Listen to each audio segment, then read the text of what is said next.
Yeah, buckle in, folks. This is going to be tournament number 2. The first matchup, Tyler versus Salad. Both good players. Let's see who can take this one. You know, Salad is just quite an aggressive rogue. You're seeing the whole shebang coming out from him, the sappers, the works.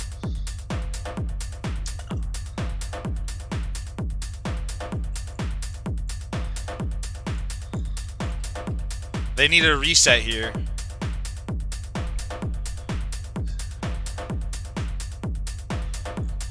This is going to be a best-of-3 tournament. Semifinals and finals, best-of-5. Goes into the stealth here. Gets the opener. What's he going to go with?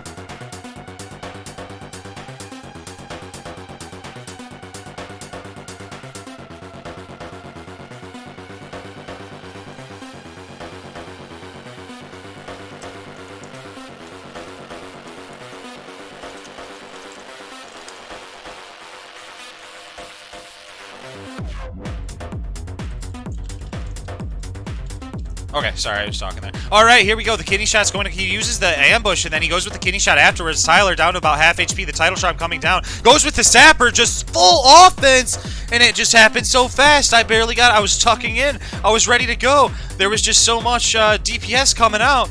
He might have been ready, but he wasn't as soon as the pain started coming. This dueling flag is going to go down here for the second matchup of the series. Will it be the final, or will Tyler be able to take it back?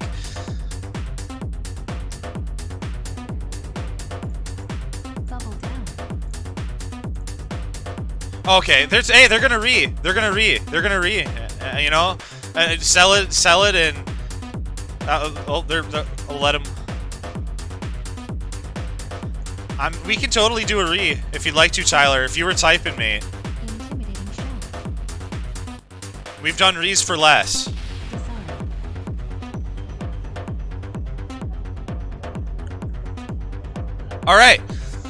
All right, this is the... I'm going to start it all over like we first started. For everybody in the audience, I normally am much more interactive with you, but I'm going to just kind of try to put on the best possible show. This is going to be round 1 in the tournament right now. Opening up onto the mage. He is going to get stunned, instantly going to blink out of it, puts the title down onto the rogue. The rogue gives him the title back, puts the sapper down, says, hello, I'm here to play. Go ahead and hiding in the ice block, but run and hide while you can, little mage. The rogue is out here ready to play with you. And when the mage uses the ice block preemptively, they're susceptible to blind. He might have the reset. The gouge is going to connect, get him those combo points. The first vanish is going to come out. He's closing distance with the mage. The mage is blinking away. Refreshes the ice barrier. They're going to need to try to heal themselves back up. Maybe with a bandage. Maybe trying to eat and drink. I'm not going to, you know, say anything too obvious in terms of giving away where his position might be, but he very likely might be closing the distance with the mage, and they do. The ambush comes out. He does the damage. Wait, Tyler flat even. Oh my goodness, you hate to see it. You hate to see it. It was looking grim for him anyway. It was looking to be a grim one.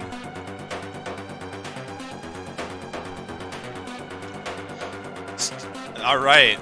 Sometimes you reduel for fleas too. That's up to them once again. But it looked like it was going on the rogue's favor. The rogue's going to jump onto the mage here. The kidney shot's going to come out. The title charm will connect. He is able to just kind of, you know, get in within range there to start pumping out that damage with the energy. Now Tyler gets the polymorph off. He's going to get, you know, the rogue gets out of it with the trinket. Now Tyler might be able to get him out of stealth if he AoEs. He doesn't. The cheap shot comes out. He blinks out of it immediately. The rogue still is to have the sprint, but it's just ending. So he is slowed down by the frostbolt quite a bit. He utilizes not only the blind, but the sprint as well, because he knows he's using preparation and he wants to reset both of those cooldowns. He gets the next vanish off. Honestly, Tyler's low, though. He's going to have to reset. Can he blink even? I think it's on cooldown. He's completely There's nothing he can do. The round will go to Salad here. Oh, my goodness. Good duel.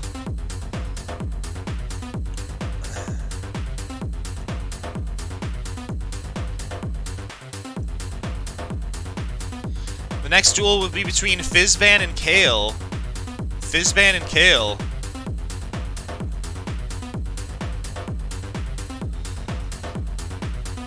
Oh, goodness. Our poor warrior friend. Keep in mind, warrior friend, you have things available to you, like the free action potion in the mage matchup.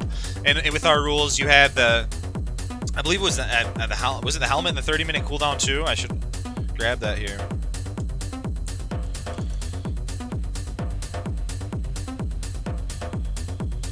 Yeah, you got your helmet available to you. Okay, the duel is going to start right now. The title instantly goes down onto the warrior here, then polymorphs afterwards. Breaks the distance just a little bit. Going to probably put the full Frostbolt, I'd imagine, down here. Another Frostbolt. Once again, the warrior just kind of using that free action potion, but they still already had that slow applied to him, so it's still on him for just a second longer. It should have faded any second, though, you'd think. I'm surprised it still is. Now he is resistant to those, but he didn't get the absolute full value. He did get the charge off, though. He wasn't kept in combat. See, he does get the hamstring down. The deep wounds are plucking away. The mage feels threatened enough where they have to ice block, so the warrior at this time is going to just bandage themselves back up to a healthier total. Fizzbin trying to blink away here, but instantly going to get intercepted on. Warrior doing well here. This is what the mage does best, though, resetting fights. And he's going to do just that. Kind of just bounces away like little shit gnomes do. Puts the polymorph on themselves. Utilizes the bandage themselves. The warrior's going to get to a point where he'd be able to maybe do that same thing if he gets a fear off, if he catches this mage out of an ice block or something like that. But as of right now, he does have full HP, but he has used some cooldowns. Something to be said for the mage. They do have low mana. So can he finish him in that time? There's the intercept. A lucky freeze comes out. He's able to get out of it quite quickly there. He does get the intimidating shout off, but he just gets offensive immediately. He knows that the mage is close to the execute range. If he can just get close one more time, he tries to pull the gun out. Pop, he says. Pop, he says, I'm hungry, and I want mage for breakfast. So this warrior is going hunting right now. He needs one more shot. That's it. He doesn't even need it. He gets the charge in, gets the execute off, and the first round will go to Kael.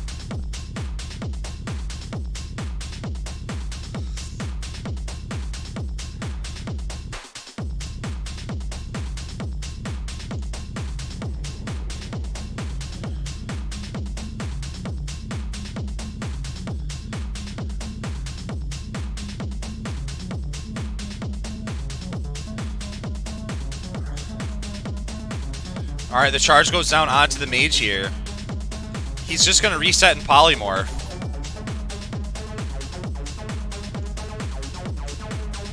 Here comes the full Frostbolt, the big one. Another one just following it up. The grenade from downtown. It doesn't connect. It should have connected. That was a resist if I've ever seen one. A little bit of lag there. The intercept comes down, though. The mage does blink out of it, though, pretty quickly. Warrior closes the gap once again. It actually must have been a charge the first time, but that little bit of lag was hard to make it clear. And then he still had the intercept, but he doesn't this time. Something like rocket boots would be big. Intimidating shout's going to connect from him. That's like a max range intimidating shout, too. Oh, do we... Oh, gosh. Did it happen, folks? Does he have that? Does he have the ring? We're going to look after this duel. He has to have the freezing ring. The warrior charges, though. Once again, it wasn't enough to win him, and I'm very surprised. The warrior still had the FAP, and the warrior will go on. Okay. Oh, shoops. Hey, good duel. The next duel is going to be between Yawn and Powerbottom. Kael TV, well played, well played. Do you also stream by chance? I always like to add, if anybody ever streams and they're in these competitions, don't be shy to tell me. I always like promoting the contestants. The warrior, it does get a FAP in that.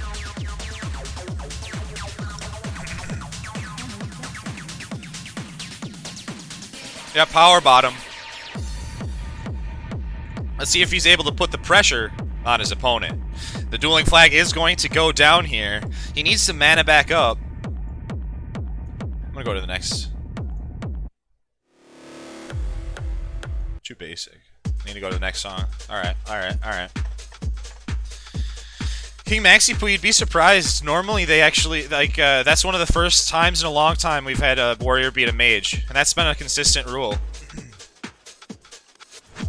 Alright, they're opening up with the, not the pounce, and if it did, it was resisted. Just kind of putting the rip on the onto the mage, and then the Moonfire as well. They're able to go into bear form and just charge them. They have the Furbog pouch in hand, so they can utilize that for those extra heals if they want to. The mage is down to about half HP right now. They are going to have the Mind Quickening Gem going right now. The Title Charm is going to go down onto them. They rank 1 Frostbolt. They're trying to just kind of slow that Druid, make him shift in and out, try to pressure him into shape-shifting more. Now, unfortunately, Powerbottom is getting pretty low. Yawn, a good Druid, knows that he just needs to kind of wear the mage out. As soon as he sees like something like an Evocate, you'll probably see something like there's the bear form. They charge in, they stop it. They won't have any of it. He still has something. He still has Bash CD that he can use. He has Tidal Charm as well. Mage trying to relieve some of the pressure, but honestly, I don't think they can do much about this. They have the Mana Gem, and they are able to utilize that, but Yawn still has Innervate as well, and he's in a pretty comfortable health pool total. The War Stomp comes out. They're going to blink out of it immediately. The Insect Swarm and Moonfire are enough to finish him off.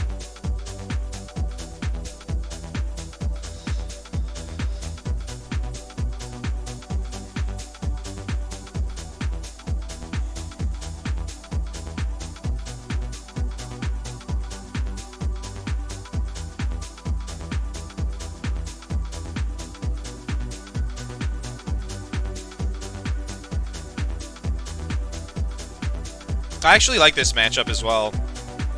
It's one of the this is one of those where you see it. Elemental mages doing really well versus druids. You know, bursting him down with sometimes Palm Pyro, sometimes just Frost Fire. All right, they're going to open up. It seems the pounce might have been resisted again. The Rip is on them, the Moonfire, the Insect Swarm as well, so they're kind of just getting dwindled down by the Druid. See the Druid just trying to keeping their distance, just kind of putting these dots on them. They know they can outlast them. Mage trying to kind of break away here a little bit. They get charged on. They try to blink away from it immediately. They're already getting very low, and the Druid is feeling pretty fresh right now in terms of where they're at. They get the Sapper down, and you're going to see the Druid go on to the next round. Yeah, good duels. Khem versus Holy Furries.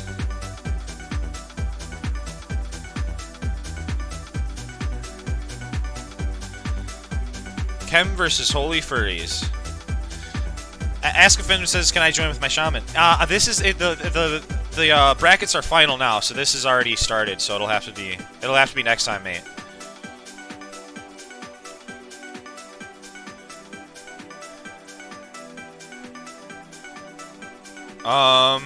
Let me check. I'll check the rules. One sec. Oops, wrong one. The rules. Yeah. Warrior. I don't think the Warrior gets a 30-minute cooldown versus a Paladin. No, yeah, just the Mage.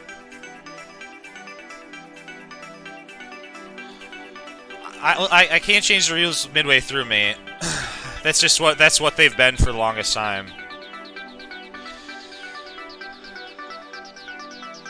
It's already started. I can't start swapping around the way they are. I'll have to consider that though. I'll talk to Warriors, and if they feel that's an impossible matchup versus the Paladins without 30-minute cooldown, but. There was a few rogues in the last one. One rogue went through.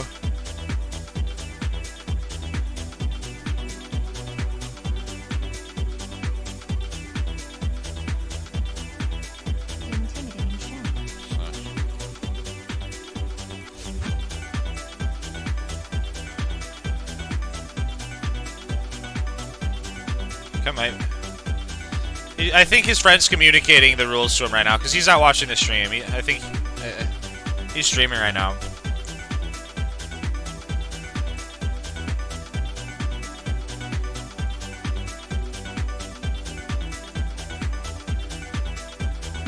All right, good duel. All right, good luck, guys.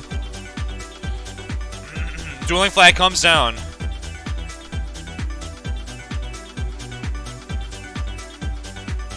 The charge goes down onto our Paladin friend here. The Hodge coming down onto Khem immediately. But the Paladin was just out of range to be able to melee, and then they were in the air, so they couldn't get the heal off either. It was a little bit awkward. Khem down to about 60% HP. He does have the Blood Rage and the Blood Craze going. Grenade going down and breaking immediately afterwards. The Paladin is going to just kind of blessing of freedom themselves to try to walk away. You know, try to time their melee, their melees versus the Warriors' melees, but they're kind of on the same ticker at this point. Khem getting very low right now. Paladin still has Bubble. And but it's over right there. One more melee is enough to finish him off.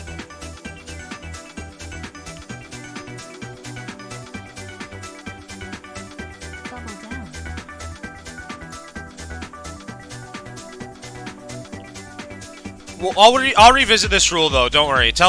I'm Brutal. Tell Khem I'll revisit this rule and talk to some warrior friends and feel in paladins too, and we'll see what see if we can get some input from it. Let's go ahead and get this started now. Khem does have 25% health down, just about, give or take here. The paladin at about the same point, but he does have that bubble. He's gonna blessing and freeing himself while he's hamstrung. But here he is feeling the pain.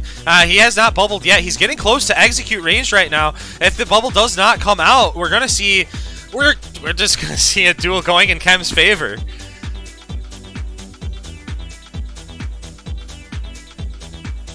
Why is Major saying you summon me? Oh yeah, sure thing. Sorry, Ben. That sucks. I've been there before, where you feel like you're hitting it.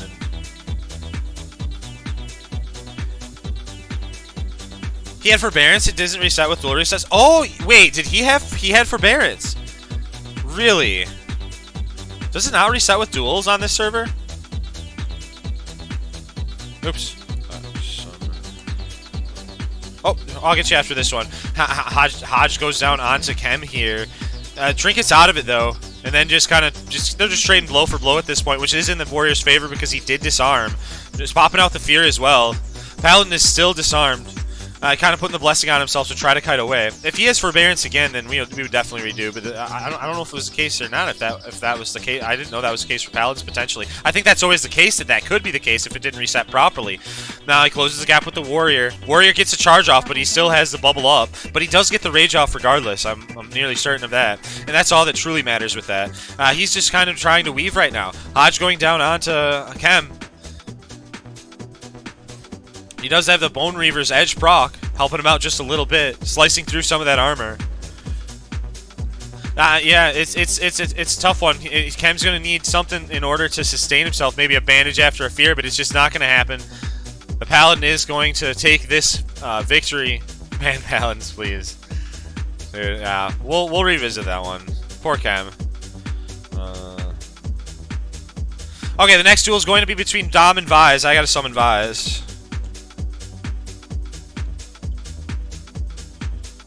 Or Wise, sorry.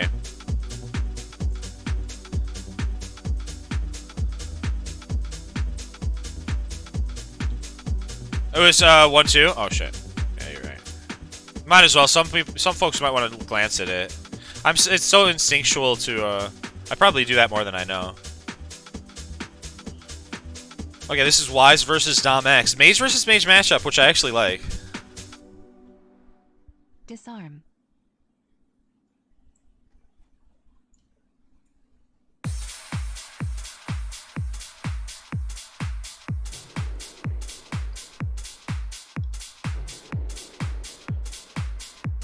Yeah, the Astron Falls, the folks aren't fond of the rot. I like Reckoning Paladins versus the right comp too. Like versus like Hunter and Rogue. I like Reckoning Paladins. In duels, it's fun to watch that matchup. Every once in a while, you just see their HP just absolutely dip. This is going to be round one. All right. There's a lot of myself questioning my own rules and doing some going through considerations in my head and for future rules and everything else. But I'm going to lock back in, concentrate. This is going to be a Mage versus Mage matchup. Wise versus Domaxe. The duel is going to start. Polymorph going down onto Wise here. Or onto Domaxe here, who I'm targeting.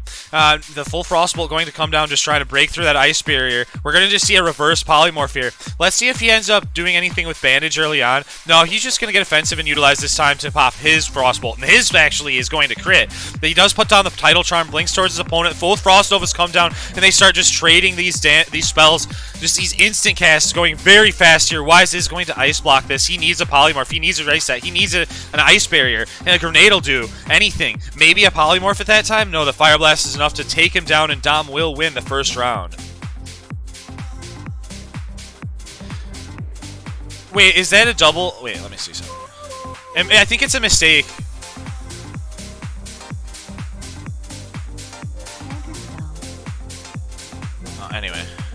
I think it's a mistake in my UI, guys. I don't think he has that much, actually. As I was looking for double set bonus, but that wasn't it either. The full Frostbolt's going to come down. The MQG is on Dom, so he does have that extra cast speed, which is going to be essential for getting the first polymorph off in this matchup. But now, we don't see the Fire Wards right now. I think they're on cooldown. He actually did. He's getting aggressive. He's putting the Tidal Charm down. He blinks in, he Frost Novas, but now his opponent can kind of pump the damage down onto him because he can't blink out of these things, but he doesn't care. He's getting aggressive. The thing is, when you blink in a mage, if they Frost Nova you and start pumping out the damage, it can be very scary, but he got so aggressive that I think it actually did pay off for him because he followed up with the silence as well and then just started chucking out Frost Bowls and instant cast, and now he does freeze his opponent, they blink out of it, he blinks himself, it's a blink war, and then an Arcane Explosion is enough to finish him off.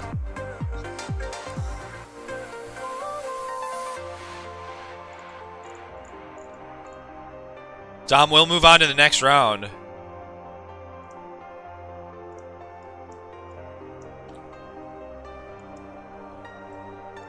The next matchup is going to be Ivar in Scankan.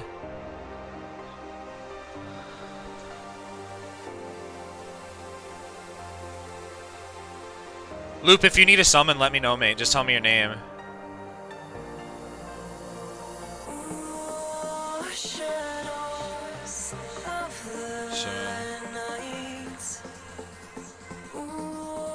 Do we have an Ivar? Do we have an Ivar in the building?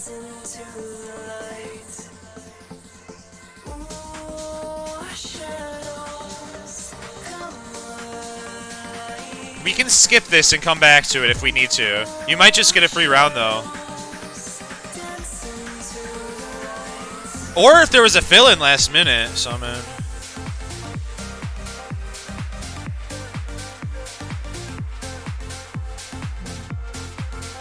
Frosky, there is. Are you ready? Would you, Frosky? Would you want to play? If this person doesn't show up, you could take the spot, and then you just be Ivar on the list here. Unless he shows up last minute here.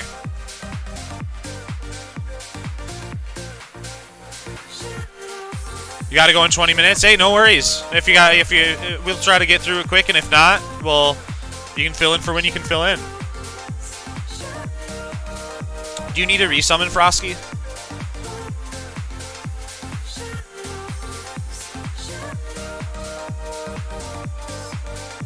Oh, wait, was that Ivor? Oh, I'm so dumb.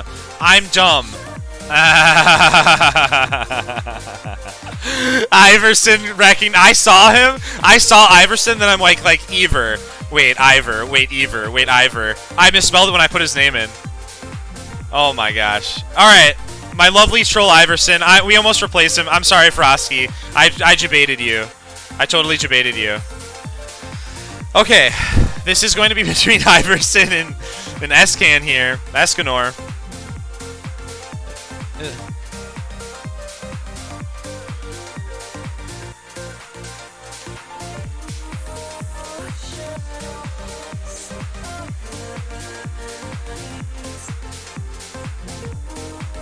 The double set, I know double set bonus is not allowed. I think that means the double stand bonus.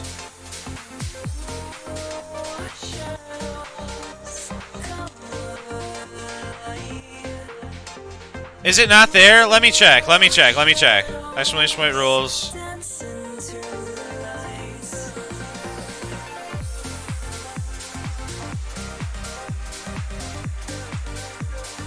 I mean, if we don't have it in here, that's our own fault. But double set bonus isn't normally.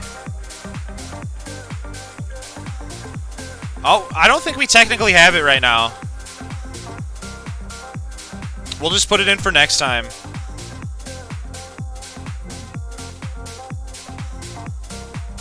I think I'd remember, but we've changed the rules a fair few times actually. All right, we'll play it out. I guess if it wasn't in the rule, that's what I thought it was 2 legs. But if it's not in the list, I suppose I'll allow it for Ivarsson for this one tournament, and then I'm gonna edit those rules right after this.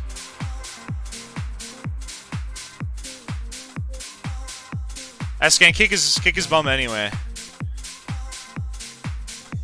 Yeah, I don't like the double set. I wonder if there's been other people that have done that as well.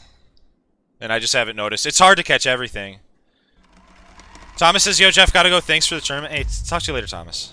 Okay, let's do this.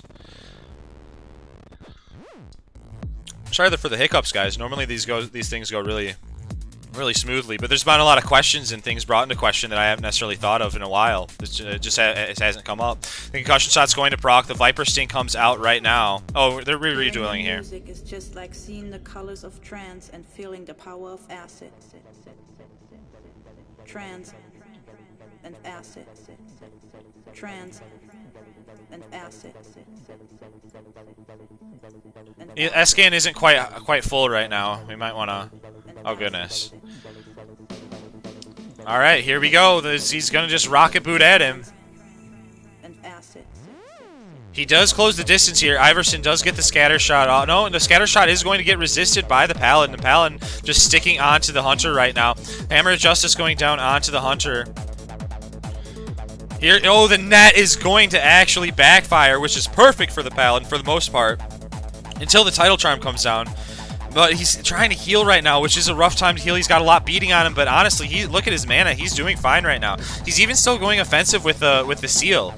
Seal of Righteous. He's saying, you know, I don't care if you have that extra stamina. I'm still going to try to take this one, but it's hardly over. The scatter shot coming down. Ivarsson trying to kind of just put down the damage from afar here. The Pet beating at him from afar. The Servant shouldn't be up for much longer here. The Paladin still has... They haven't used many cooldowns at all. That's why I think he might have this one in the bag.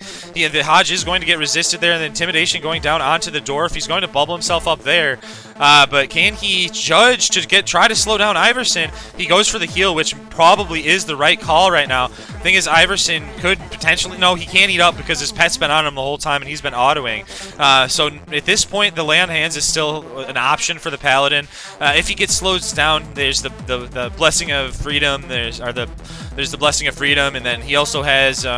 if he really feels pressured for mana, he can get the Seal of Wisdom on himself. Or he can do Seal of Wisdom. He can do Blessing of Wisdom. These are different things he might be able to utilize if he feels he's being too pressured. Ivarsson is going to reset this one here, getting some HP and mana back. Got about 40% health, 30% mana here. In a much more comfortable total than he was before. That's going to be the key to this one, is those resets, but the Hand of Justice is going to land right now. He's able to close the distance. Ivarsson's getting very low. If he gets a Shadow Bolt proc, the Sapper is going to come down, and he gets the Hammer of Wrath in the first round. Goes to Escanor.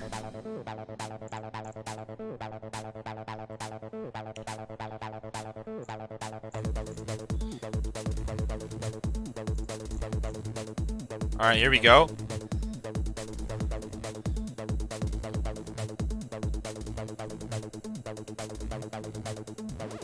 Hearing the music is just like seeing the colors of trance and feeling... This is hardly over, though. Trance and acid. Trance and acid.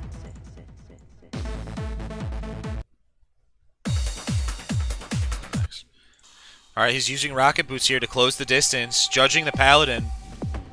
The Hodge is going to land this time, despite having that Orc Racial. Scattershot will connect. He gets the Feigned Death off. He hits the Servant. Absolutely massive. Absolutely big. And it almost did hit the Paladin, but it did hit the Servant in the end, and that's all that could make all the difference at the end of the day. The net is going to connect onto Ivarsson. It is going to be the Blessing of Freedom, getting him a little bit closer to the Hunter. The Hunter is going to be very vulnerable to that damage. The Paladin just bubbles offensively and says, I'm not going to give you an opportunity to take this one. Shuts him down. All the extra drama earlier with the set, it didn't even matter. The Paladin came, he showed up. He took him out anyway. Well played on his part, and I'm glad that it was brought to my attention so I could kind of change that for the future, because that was always my intention, but I didn't include it apparently. This is going to be Legs versus Salad right now. Hey, Escanor, he's been in past tournaments as well. He shows up when he shows up. That's for sure. He's ready to play. He goes with the Deathbringer, one-handed. He doesn't even use the oil. Because that's one of the rules, and he still does a lot of that damage. Or just a ton of... Oh, yeah, I can do that. Set summon. There we go. The next duel is Not Legs and Salad. And I think he's just changing stuff up. Probably the spec.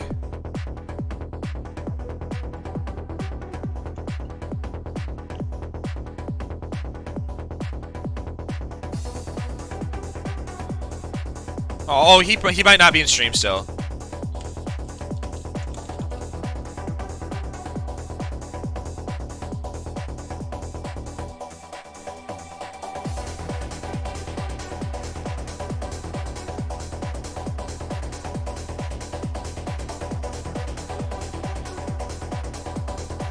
If there's anyone else that needs a summon, feel free to let me know.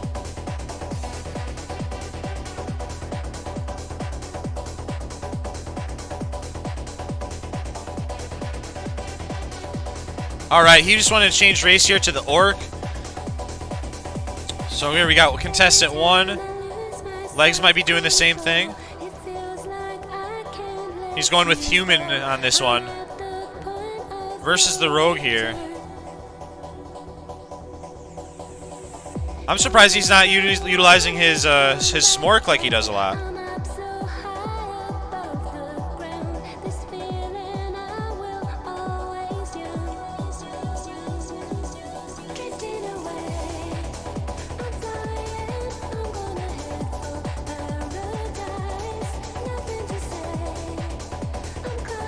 Oh, here we go.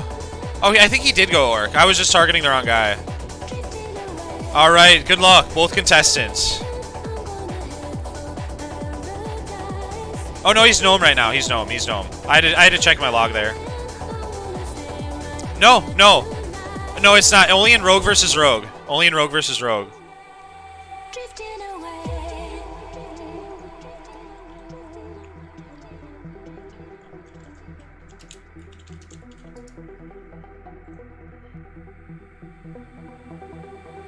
Oh, it says? Okay.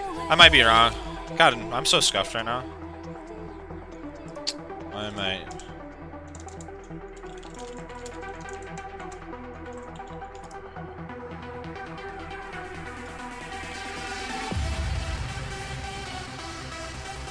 Did we do that? How have we not ran into these problems earlier? Oh, Orc, Man vs. Rogue, Warrior, yep. Okay, yep, it is, guys. It is. 100%. Oh shit, I closed my wrong. Glad I got you guys on my toe. Tell you what I'm gonna do though, I'm gonna write those couple rules I had considered earlier, and then I'm going to memorize the shit out of those last little ones that I don't remember sometimes. Alright, the duel is going to start right now. Let's get back focused and really stay concentrated here. So, is he gonna go with a cheap shot here? He is stealthed up. He's not. It's one of those where I do think one of the rare duels where Warrior does have a pretty good chance at winning this one.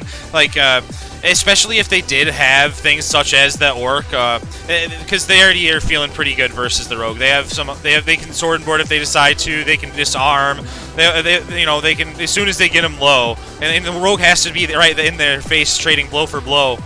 And the Warrior's bound to get some melees off. You get a few of them, they're not in a good position. Salad though, just. Honestly, this is a Rogue that's been doing very good, but he is in a rough spot right now. Not Legs does have about half HP. The life-giving gem is out. The Zapper's going to come down from the Rogue. He's going to blind the Warrior, and now he is going to bandage up. This is going to make all the difference. Oh, he got out of it because the bleed was on him, so he's able to charge back into the Rogue. That made all the difference. The Garou was on him still. So that's he's in a tough position. The kidney shot coming down onto Legs here, and Salad does take the duel regardless. But it was very close. The Garou almost was the difference in the blind, going for the dot approach, which makes sense. Sometimes if you don't get exposed armor, you kind of go for the dot approach. So you'll go for things like Rupture, Garou, instead of the Eviscerates if you don't feel you can break through that armor. Or if you hadn't yet with Expose.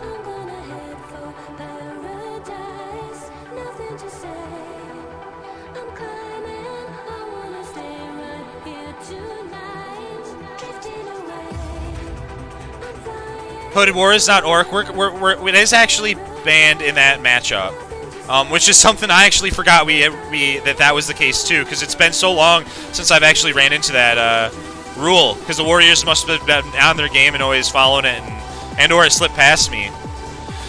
He's sapping this time. He can be Orc Lion, because the Warrior doesn't really have stuns. He just can't be Orc in Rogue vs. Rogue. Unless there'd be reason for him to be, like, I guess with a grenade. But it doesn't feel like that's astronomical value. Alright, both these players are about... Oh my goodness, it's such an explosive fight. That's all it really takes. The warrior getting a couple of those melees and a couple of those crits.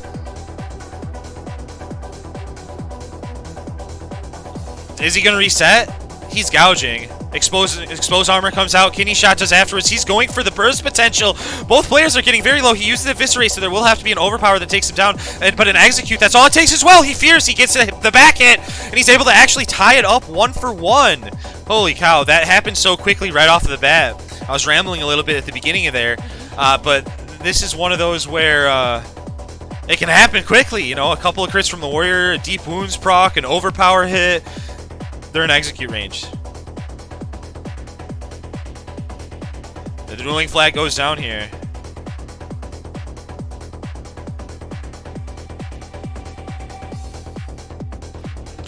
Okay, here comes the cheap shot. Going for the stun lock right now. The first blind comes out. Using exposed armor here.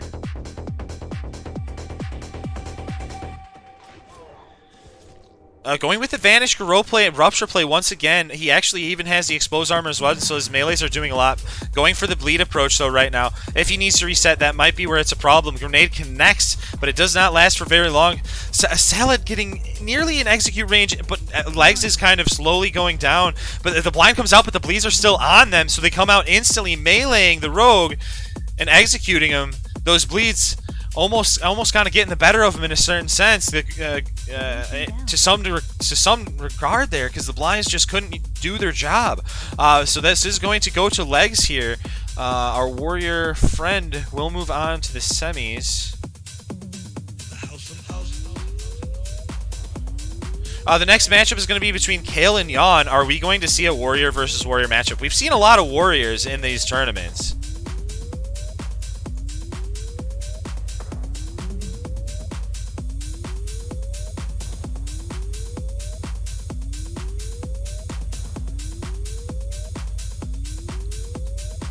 And this is a good druid too. Kael, you got your work cut out for you, friend. This druid is here to play, as I know you are as well.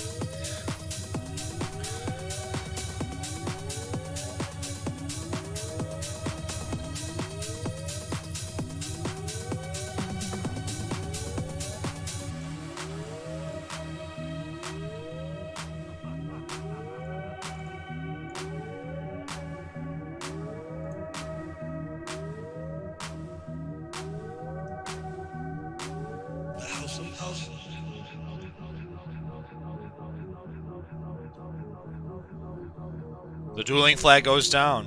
He just needs a quick reset here.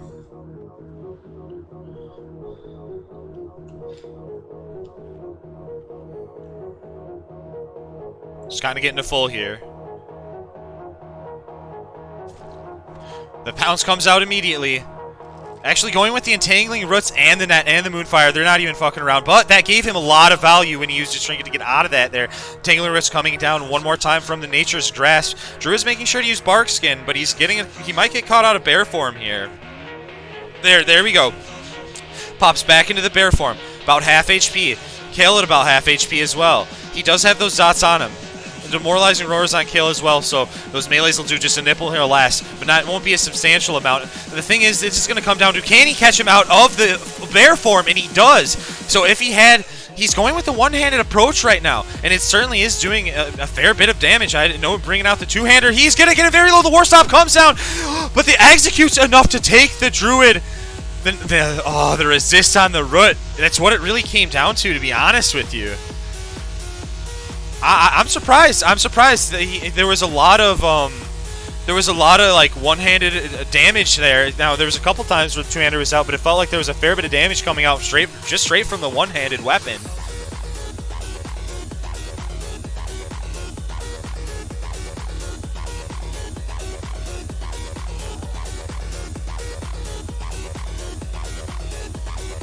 Alright, they're going to open up here with the pounce, put the rake down afterwards. Rip is going to connect. They're just going to try to kite away. The Bark Skin is on the druid, so they are going to be protected from that damage a little bit more. Kael dotted up with the Insect Swarm Moonfire.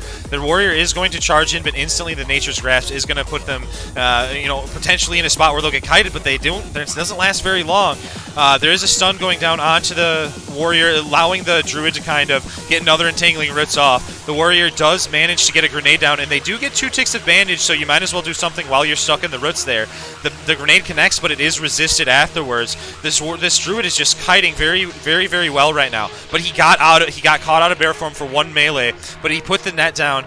He's still looking to win this one, though. He still has the Furbog pouch. He still has the Innervate. The warrior is getting very low. It's a tough one for him. It's a very tough one. He almost needs one of those resists to take place. He uses the Intimidating Shout, but he does not have the bandage anymore, and even if he did, those dots were still on him. The druid going back into bear form here, just trying to mitigate some of that damage, and the second round will go to Yawn, but it will be a 1-1.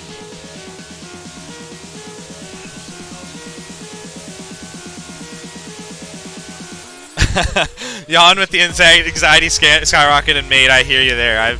My uncertainty of the rules was right there with you. It's like, just press forward, Jeff, with the tournament. You just forgot a rule. No big deal. Do it with me, buddy. But give us a show. Let's go, man.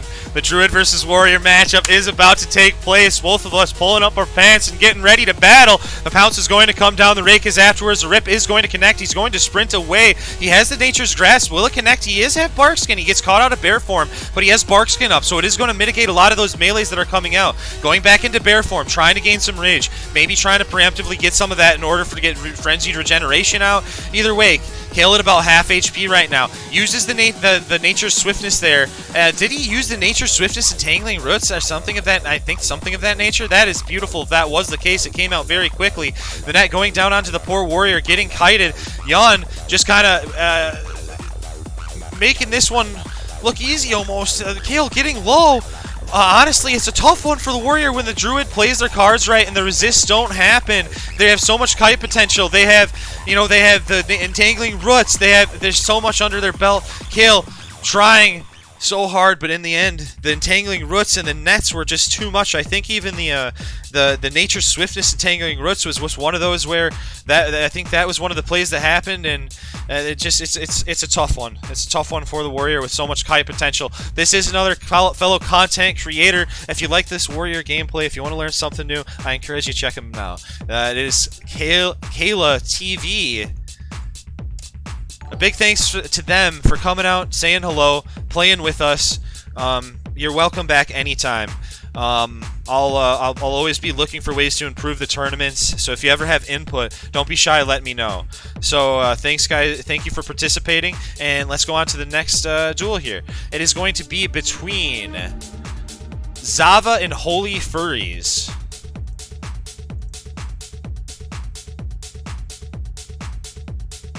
This was 2-1. -1. Sure thing, Noble.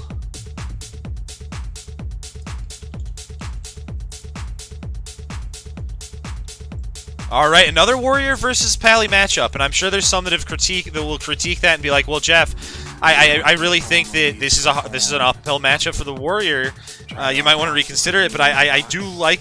It's not my least favorite.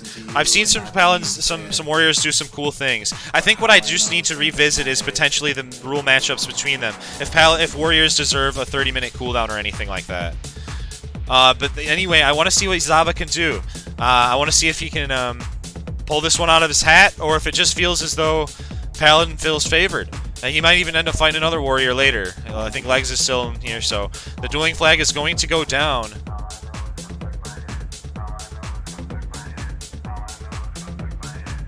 Oh, true. Yeah. Let's drop those Rex Sags.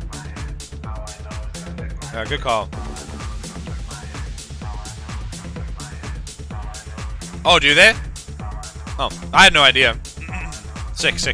We're learning something new every day.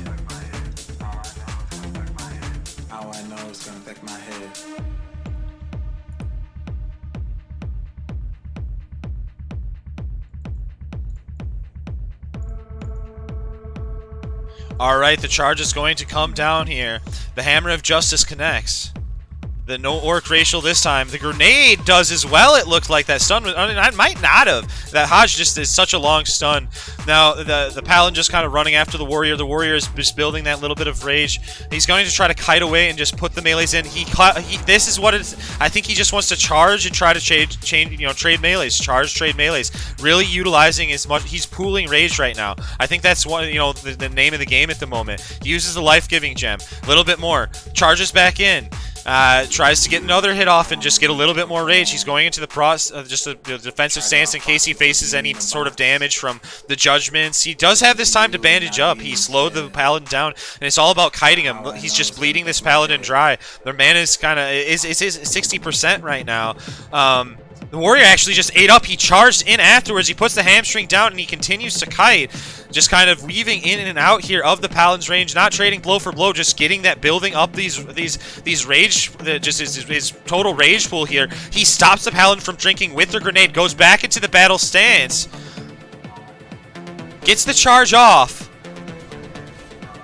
gets the hamstring out, just make sure to throw in a little whirlwind. He had pooled enough.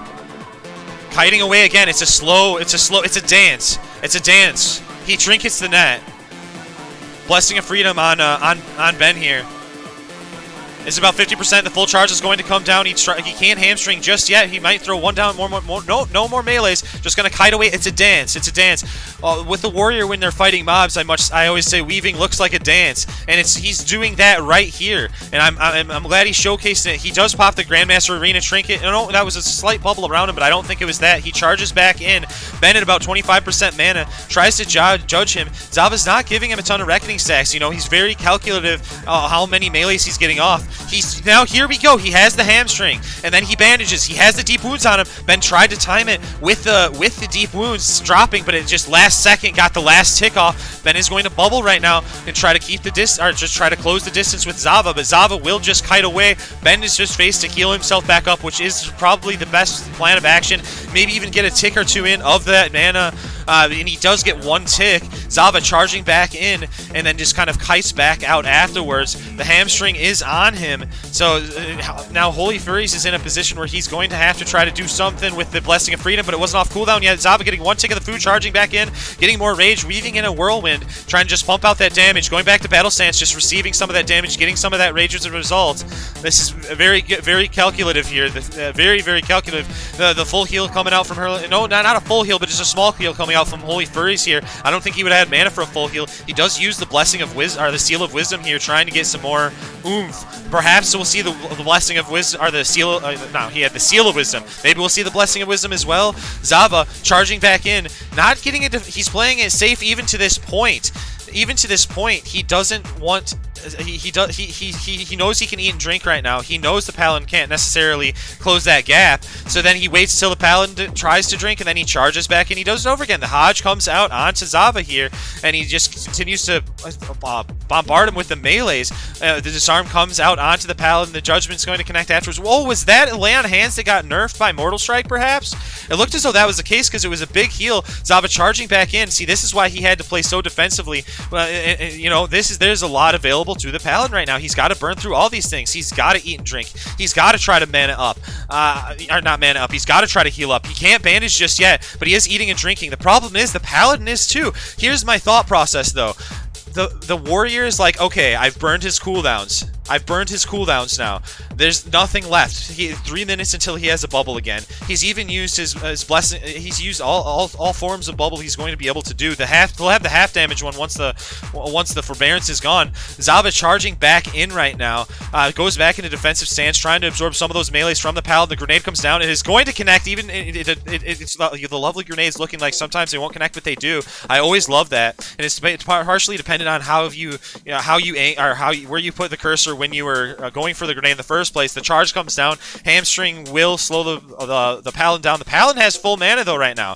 This is one of those matchups that, oh my goodness, it's one of those matchups that Holy Furries is in a very comfortable position right now in terms of where his mana's at, but Zabba has to keep doing what he was doing, and he will win. Oh my goodness, the improved hamstring will come down, or will actually proc there. The grenade from downtown will connect. Let's see how the Warrior handles this one. He's playing very meticulously. One tick of drink. One tick. Can he charge? Can he get the charge off? I think he's going to get the charge off. He does get the charge off. He goes into the pro stance, trading blow for blow. The Hammer of Justice comes off, but keep in mind, he is in defensive stance, taking less damage right now. Disarm comes down from the Paladin. He uses the Blessing of Freedom to heal himself. The Paladin, the scariest part is he's not that uncomfortable in terms of mana, but he might be because he isn't at half HP now, so you'll just see it is expensive to heal yourself up to full. You know, it is one of those where you have less MP5 with your current gear set, and to heal yourself up for full, that is going to be taxing. You're not necessarily maxing the amount of intellect you could have, but you definitely have plenty. The charge comes down. He got a tick or two of drink off. That's super troubling. Holy shit. This is it's tough. Zabba's playing really well too. Holy Furries is too. They're both playing how they should. The Warrior, it's tough. There hasn't been. As I've been watching, it's like it has been hard to find where his windows were, and we found him in the form of the cooldowns. And he's burned them all, but at this point, you know what? Bubble's going to end up being back at this point. The thing is, the big one is gone. Lay on Hands is gone right now. Yeah, small kill window of 57 minutes. If you can do it in 57 minutes, you should be good to go. And he charges back in one more time. Kites away. I think dancing is the way to go, and I think it's probably the only way to go. Without their 30-minute cool, without some of the things they could have available to them, it's a rough one. The grenade comes from downtown. Warrior bandaging themselves back up. I've never seen a Warrior Paladin duel go quite like this, and I gotta say, it's an interesting bob and weave. Being very meticulous as always, going right into it. He doesn't want him to get more mana. He knows he can't afford that. Hodge going down onto Ben here. He has the Blessing of Wisdom on himself as well, so he is gaining some mana back too. Zabba's like, it's time to do some smorking. It's time to do some smorking. He's trying to kite away. The bubble is up in just 5 or so seconds. So it's one of those things where can he burn him before that window's up? It's about to be gone. Gonna heal himself once, heal himself twice. He gets the intimidating shout off. He's gonna charge in. He's going for this burst window right now. The charge goes in. He does. Oh my gosh! Ben bubbles at the last second. He's trying to get defensive though. Or offensive, but now he's reverting back to that defensive play, healing himself back up to a more comfortable total. Zabba utilizing those bandages. Oh my goodness. Back in battle stance. Gets the grenade, charges back in. It's time to do some smorking. It's not over yet. We got another 4 minutes until the bubble comes out. He's trading melee for melee, though, right now. A lot more than he was prior. But the Paladin's out of cooldowns, technically. If he can get him in execute range, whoever gets the other... execute range? Oh, my goodness. The first duel goes to Holy Furries. Damn. Good duel. Oh. That's intense. That's tough, and it's helping showcase to me. Maybe there does need to be something, because I feel like Zabba did everything in his power. You know, he was playing really fucking well. Do they need a 30-minute cooldown in that matchup? The Paladin gets so much, and it feels like they need that. Maybe. Zabba says, "Tune in, boys. I'm making the next one 30 minutes long. Only way to win."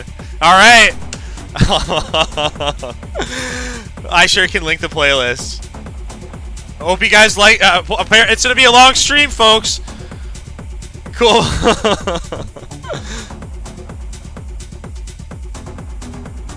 Dueling flag going down.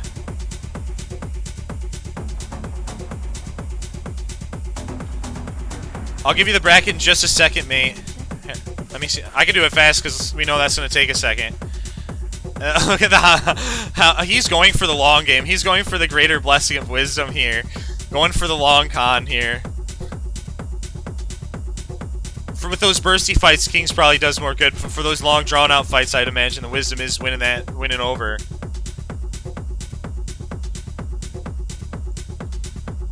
Grenade is going to connect. He's going for the charge play again.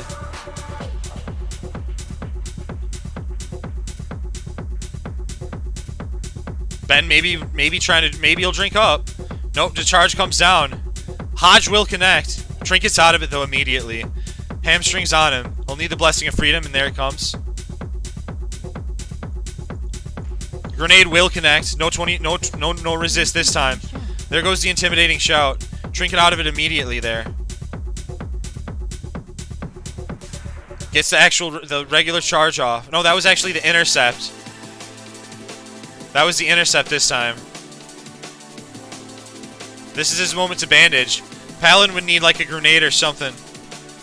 He's just gonna opt for the drinking as well.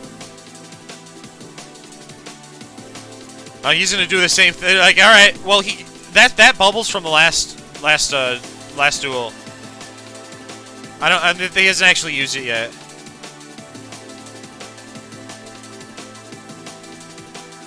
All right, the charge goes down. The Paladin is actually going for the sword board right now. Just trying to get more defensive. He knows it's going to be a long one. Full charge goes down. He is going to hamstring kite away. The deep wounds is on.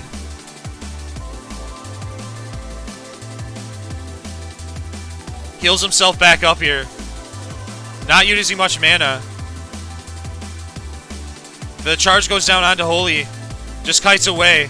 Goes back into the defensive stance, trying to mitigate any melee that might come out. We could even opt to see what he's using here. He's Spine Shatter, Elementium Reinforced Bulwark, even has a Grandmaster Arena Trinket. The next charge comes back down. That shield is going to make a difference with that extra bit of armor.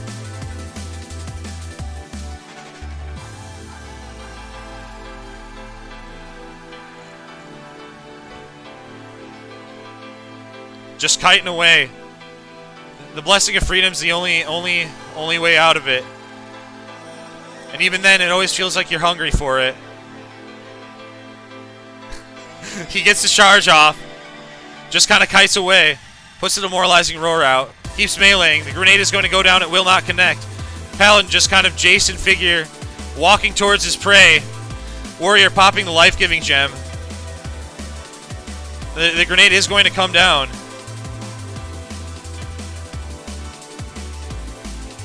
He is going to charge the Paladin. Hodge going down onto the Warrior here. This is the Paladin's opportunity to try to get some DPS out. He is going to heal himself back up. He has him disarmed. So whenever he has the disarm window, it's a perfect opportunity to just sit there trading damage. Both players using the Grandmaster Arena Trinket by the looks of it. I'm going to make sure that's what he has. Yep, both players just trading that. He charges back in. It's only for the rage. He'll let that shield fade.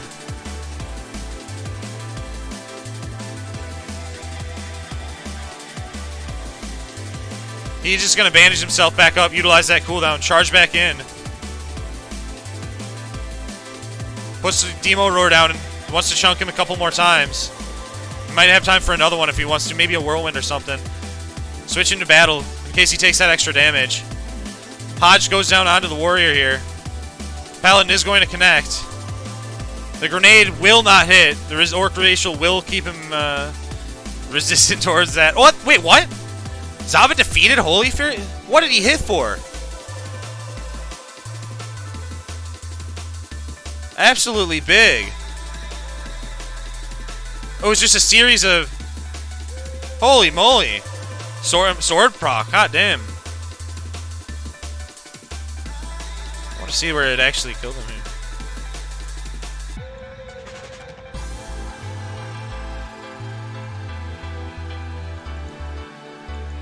Oh, I don't know if I locked tractor right. It's weird.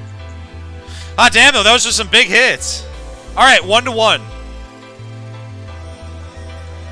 1-1. This is the final duel.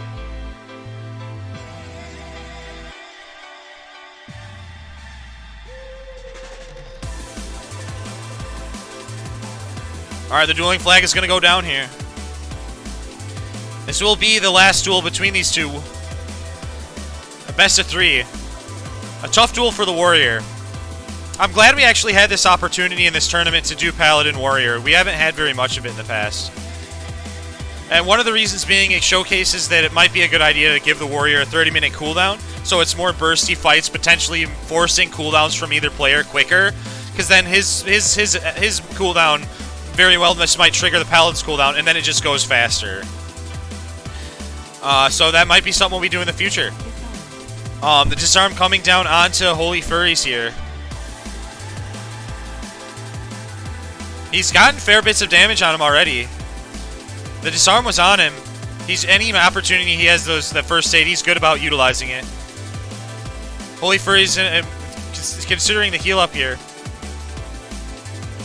The grenade does connect, allowing the warrior to eat. Actually, he ate as he threw as he started eating. He threw the grenade. It was perfect timing. But the paladin trades him that grenade, gives him one right back. Zabba pops the gift of life. Holy Furries has not utilized a lot of mana, and he's getting it right back. And he hasn't used any cooldowns.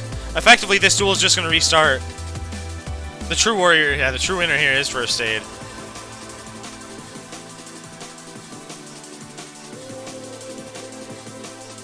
The charge comes down. The hamstring is going to proc there, slowing him into place. Throws in a little bit of a whirlwind. Goes to battle stance. Ready to charge back in and get some rage. Start building that up.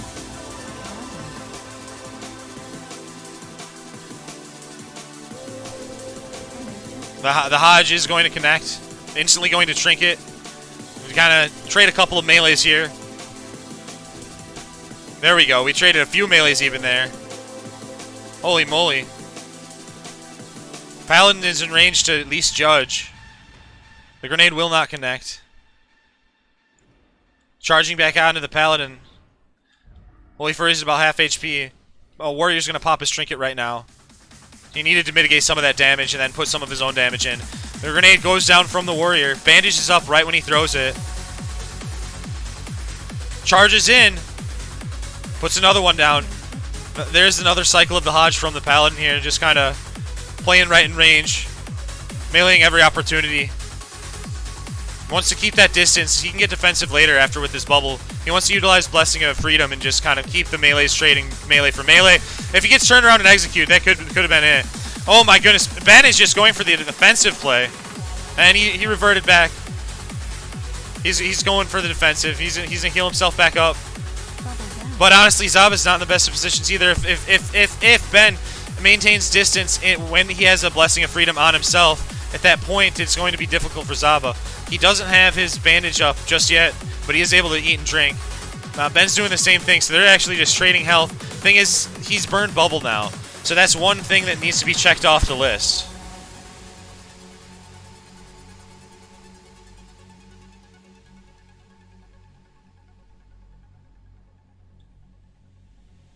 Alright, here we go. Goes back into battle stance. But use Berserker's Rage. Blood Rage. One tick of food. Weaving. Just jousting. Just jousting. Grenade is going to get resisted if it hit. It looked like it was going to be a hit, though. Orc, by the way. Kiting right into the chaos of the other duelers. The charge is going to come down. He tries to just kite away. Grounding. Playing this one very meticulously. Once again, he gets to bandage himself back up here. The reason he's able to is just because the hamstring is on him. Ben sipping on that water. Yeah. The grenade is going to get resisted. You know... Don't worry, we're gonna take precaution against it in the future to speed them up in the future. I think the 30-minute cooldown for Warrior is going to be massive. This is going to be a hamstring. The improved hamstring is going to be used there, or be procced there, slowing her Holy Furries down that little bit more. Unless he has Blessing of Freedom, then there's just nothing that can be done if you're not in range for any sort of damage. The regular charge comes out.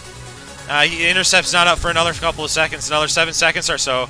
And there we go. There's some damage going down. Oh my goodness, are we trading melees right now? Are we trading melees right now? There we go though. There's the bop. The Blessing of Protection is being used right now. Secondary bubble gone. Zabba eating and drinking.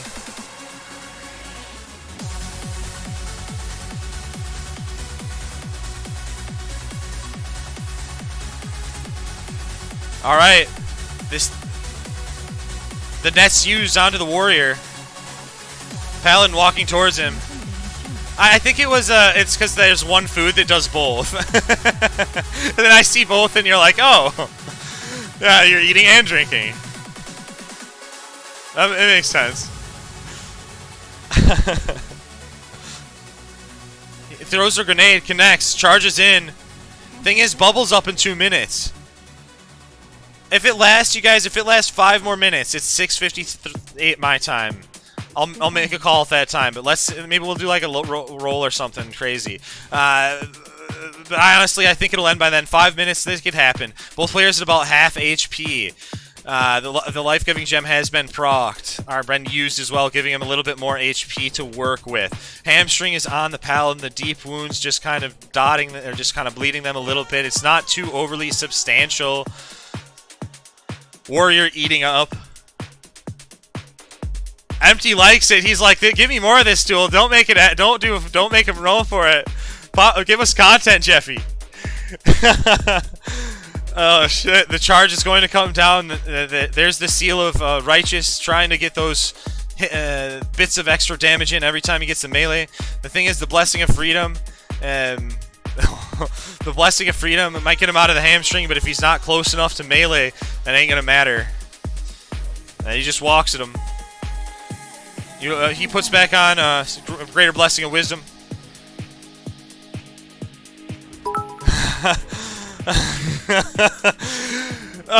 They're just gonna trade melee for a second there. Holy Furries at about half HP. He's gonna use the MQG or the Grandmaster Arena Trinket, get himself in a healthier pool of HP because he knows Zabba's going to back off at that point. Thank you, Ginsu, very much. Let the duel continue as both players are eating and drinking back to full. And thank goodness Divine Bubble is up in 10 seconds. Thank goodness. Thank goodness. He's going to use the Seal of Command. He wants that extra hit. Maybe he has the Hodge up. He's thinking Hodge Judgment, perhaps. Whirlwind from the Warrior. Oh, sweet Jesus. The grenade's going to come out. It's not going to connect. The Warrior's going to try to get away here. He's going to bandage back up to full. The Paladin's kind of left over here with thumb in the old butt. He's considering, oh my goodness, hey, we don't have to end it. He only has 2 grenades. Maybe it'll end naturally without grenades or something. Then he just gets the battle stance. He charges back the fuck in. Not just yet, though. He's got to wait for it. He wants to utilize it for perfect moment. He's waiting for the perfect moment to strike. He's like the perfect hunter. He's like the perfect hunter.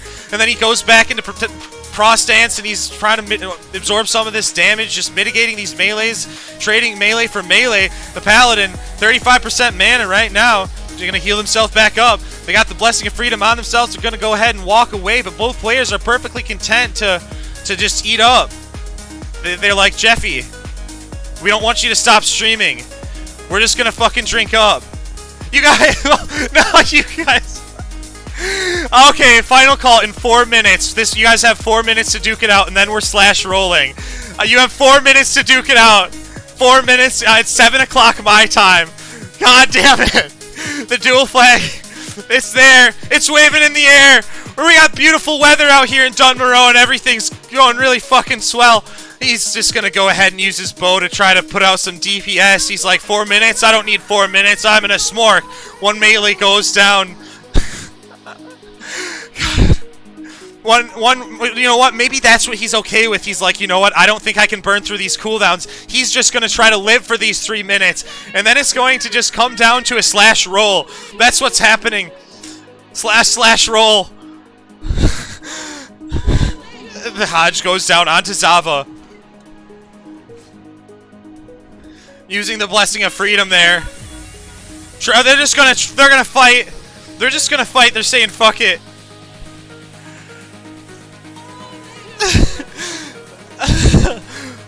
Holy Furries down to 27% HP, charging back in on him, utilizing the intercept, breaking away. The bubble comes out. The Paladin healing himself back up. About 40% mana. Probably won't spend it in 2 minutes. Yeah, this is the hamstrings on him. Honestly, I don't think it can end in this time. It's going to end in a reroll and a serious reconsideration of allowing him the 30-minute cooldown in future duels. I'm actually thrilled that we have had this this showcase because I think it'll make the matchup in the future all the better. Because honestly, it feels like it's a Warrior's only option. Zabba is playing correctly, in my opinion, to win right. Because if he trades melee for melee with lay on hands and bubble, yeah, the Warrior might just be up against the wall. They might just need it, you know?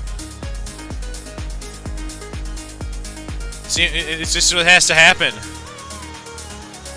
No, I've got it. I can't just allow it mid. Well, I guess it'd be more exciting than. Fuck it, yeah. Use your 30-minute cooldown. Fuck it, use it. Show it. Let's see it. Let's see it. Use it. It's happening. I want to see it used here. It's better than a roll. Like a roll is fucking boring. Let's see it. We're gonna see it happen. And if this, because that might just be what we do in the future tourneys. It was between Khem's duel and his duel. It's one of those where it might just have to happen. Believe it or not, it hasn't been a problem before now. Maybe we just didn't have a lot of Warriors and Paladin matchups. But I can't remember if the Paladins were always beating the Warriors or if we had Warriors beating Paladins, because I never remembered if... I don't remember those duels in particular. I imagine the Paladins had won it. The Hodge is going to come down. He has a burst window though now. He wants to build his rage beforehand.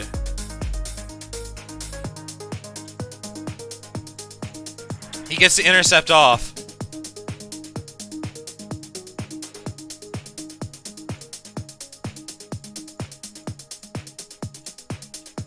He has the bubble, so now it's going to come down to, can he burst through the Paladin? His rage, though, fading. Disarm. The disarm going down onto the Paladin. Trading the Hodge, though. Hodge for disarm. Very good cooldowns to trade. This is it. It's going to end. Recklessness comes down.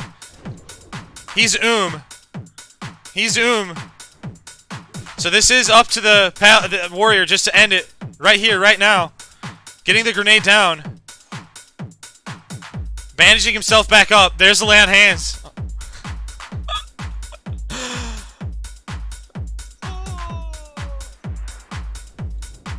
Oh my god. You guys, I think you roll. It's too long. I think we roll, you guys. Honestly. Because then now it's a reset of food and water. The duel, it's over. Okay. You guys, slash roll. I'll change these rules later. Well, I'm going to think of something for the matchup, but I don't want to be here for 10 more minutes while both parties get full. I just roll it. We got it. Something's got to happen. I can't be here 30 more minutes. I'll have to just think of something for the future. I'll invite you guys to group, and you'll see it on stream. Unless you guys just want to duke it out, but I know that's just not optimal for the Warriors. Probably just going to go to bed then.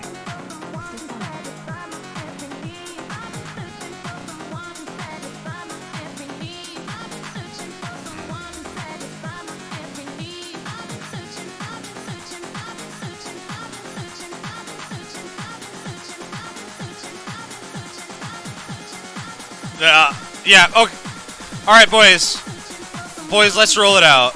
Let's roll it out. It's too long. It's just, yeah, I'm gonna invite you guys to group.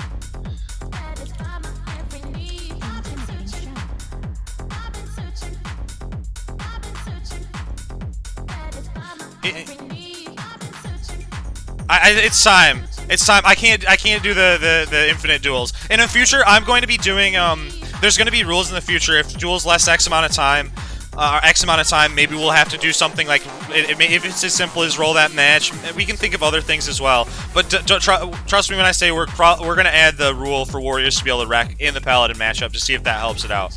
And then if it still lasts forever in those cases, then we'll think of different ways that we can do that. Okay.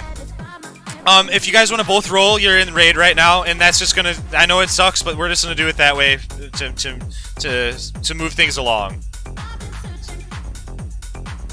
Holy moly!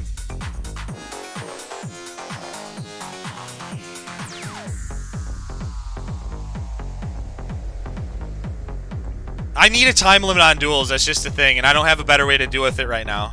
I can't. We can't. We can't do the 30. Pearl, it's been like 10, 20 minutes.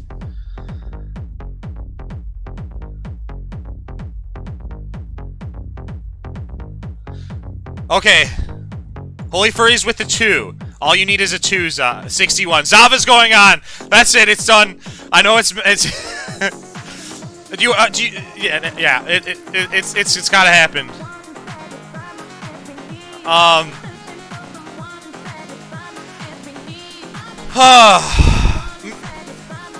Okay, best of 3. All right, best of 3. Roll again. Everybody's saying best of 3. All right, Holy Furries gets a 60. Zabba, roll again. This is turning into gambling 101.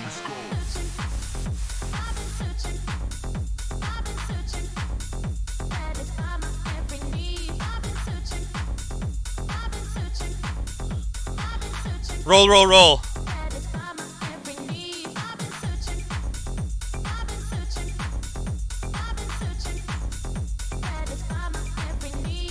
Zabba, do you want to roll again, bud? Because it was like I wanted to play that one out, but even when we did cooldowns, then it turned into the infinite kiting, and then when both players are alright with eating, and then they just eat to full and it resets, it's like, fuck, dude. I need a way around that if that happens. I don't know if Zabba's rolling again. I don't think he likes the outcome. I'm going on to the next duel. You guys can figure out we'll figure out something there. The next duel is going to be between Legs and Yawn right now. Oh, you're muted? Best is 2 out of 3. A 2 out of 3, mate. He's 26. Okay, 1-1. One more. The finale. I'm sorry, Zabba. I didn't want it to end this way, but we have to move forward. I apologize, mate. I'll make it smoother in the future.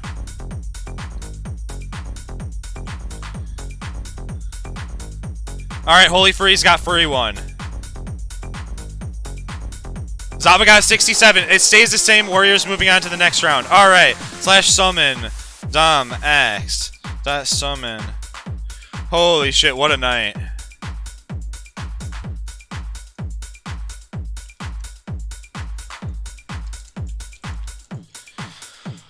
Whew. Holy shit. Next duel. Legs versus Yawn.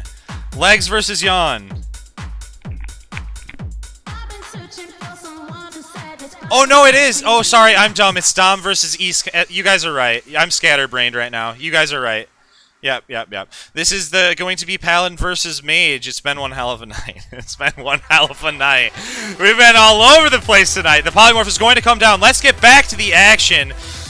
Sprinting at the Mage here. He does have the Skull of Impending Doom. He has the Blessing of Freedom on himself, so the Frost Nova is not going to freeze him in place. Dom, utilizing the... Oh my goodness, he's using the invisibility right now. You don't see that all the time, but it is allowed. It's been the difference maker in a fair few of these tournaments. He does shoot off that Frostbolt. The Paladin was not slowed, though. He just opts for the Polymorph afterwards. Paladin gets out of it immediately. The Polymorph comes out once again. Full Frostbolt coming down. Paladin's going to judge him from afar. They're going to just go ahead and use the Frost Reflector right now. They're repenting. Healing themselves back up now. So he did go for the repent for this duel. No Ice Block coming out. A Frost Nova counterspell is trying to get him in that Shatter Crit combo. Oh, the grenade prevented probably a lot of damage there. Tidal going down onto the Paladin. The Mage is going to blink away. The Radical and Frostbolt will not slow him because they do have that Blessing of Freedom and the Rocket Boots as well. The Mage ice blocks that. Uses the Furbog Pouch. Tries to polymorph, but the Hodge comes out afterwards. I don't think they have blink just yet. They have blink now. It just came up. They are able to get the polymorph off afterwards. The Paladin should not have another interrupt, so they are able to do that. Diminishing Return 1 has been put down on them. They are going to Ice Barrier themselves back up. The Paladin kind of drifts back to full as well. He has about half mana. Seal of Command on at the moment. The mages actually going for the drink. Paladin utilizing the Tidal Charm, trying to stop him from drinking from afar. The mage is going to blink away from him immediately. He puts the Blessing of Freedom back on himself. The sheep is going to come out. He puts the Ice Barrier back on and tries to kite away, creating this little bit of a safety net for him, for himself. Full Frostbolt goes down. Full Frostbolt goes down again. Just then utilizing these instant casts to try to burst down the Paladin. The Paladin still has a fair few tools in order to win this one. They still have the bubble. They still have the land in hands. They're going to bandage themselves back up. The silence comes out, but you can't silence that. The Grandmaster Arena Trinket is going to be utilized, trying to give him a little bit more total HP. Blessing of Freedom, trying to close the distance with the Mage. The Mage is going to need a hard reset now, and he is able to get just that. Kind of running away. Oh, the bubble is used offensively. He hodges the Mage. He wants to finish it right now. But he is going to heal himself up once. So not full offense. If the Mage is able to actually get off the sheep, though, he will be able to drink back up. The Paladin, is he going to cancel it? No, the Mage is going to get the sheep off and reset here. The Mage just kind of breaking away, breaking the distance here. Drinking.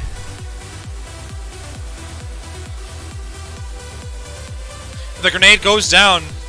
Polymorph comes out. He will reset one more time. Blinking away. He's very low, though. He still should have evocation, if I'm not mistaken. There goes the evocation, but it might be too little, too late. Oh, he canceled it so soon. That's he didn't have much of a choice. The Hodge was coming out. He puts the melees down. The Blessing of Freedom is on him, so he cannot be chilled right now. Just running towards the Mage here. The Mage, honestly, on the back foot. The Paladin still has a lot of utility under his belt. He's utilized the bubble, but he has more. He can still even throw on the Blessing of Wisdom if he feels as though he is in a state that he needs more mana. The Mage is going to just sheep and try to run away. This is going to be a World of Resets today. World of Resets today. I hope you guys wanted a really fucking long tournament, because World of Resets has taken place. The rank 1 Frostbolt has come down. He's going to dispel himself right there, and then the Blessing of Freedom is on. The Mage is going to blink away one more time, trying to polymorph, and he is able to do it, but the diminishing return should still be there, unless not. It had been a little bit. Nope. It was that might have been number 2. But it didn't feel quite the full sheep. The grenade comes down. He summons the Servant. He is going to be able to hodge. And then, honestly, now this is when the Mage is beaten. I don't think he has anything else. The Hammer of Wrath will take it down. Round 1 will go to Escanor. Whew.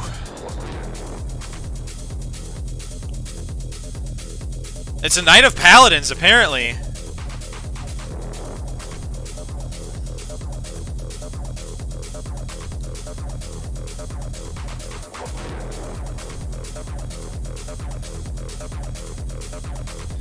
And Zabba, if you're here too, sorry it ended the way it did. I guess it feels nice to move on to the next round, but I want to try to make that cleaner with different rules so it doesn't feel, so no one feels cheated out of a roll win. Don't worry, they don't have Shadow Oil. It's just Deathbringer.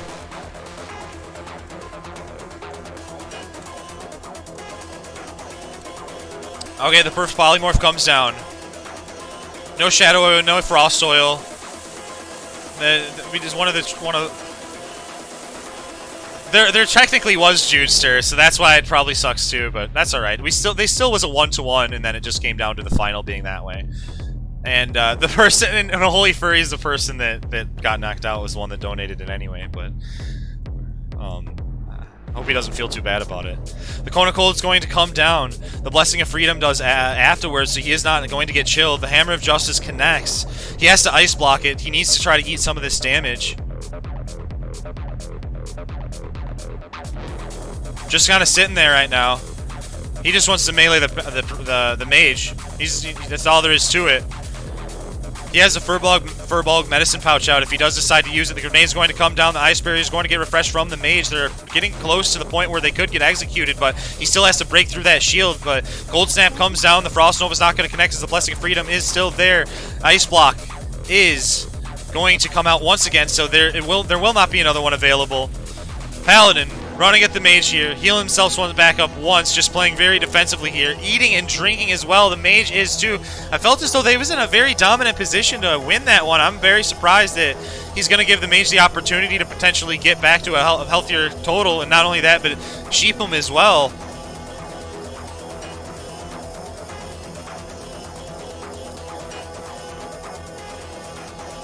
The Blessing of Freedom paying dividends here for the Mage. Or for the Paladin in the long run. And there it comes out again. Blinking out of the stun. Repentance going down onto the mage, allowing the paladin to close the distance here. Just judging and meleeing. Frost Nova not being able to be applied with the Blessing of Freedom on him.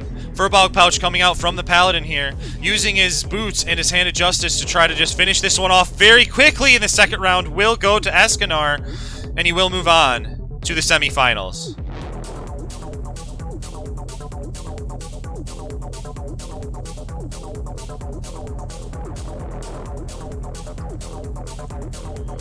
Okay, Legs versus Yawn. Legs versus Yawn. Zavo, no, we gotta play it out. We'll play it out. We might just have to vote on something like 30-minute cooldowns or something. I'm not sure what it'll be. If that's fine with Escanar, I don't know. There was a lot of Paladin Warrior matchups tonight.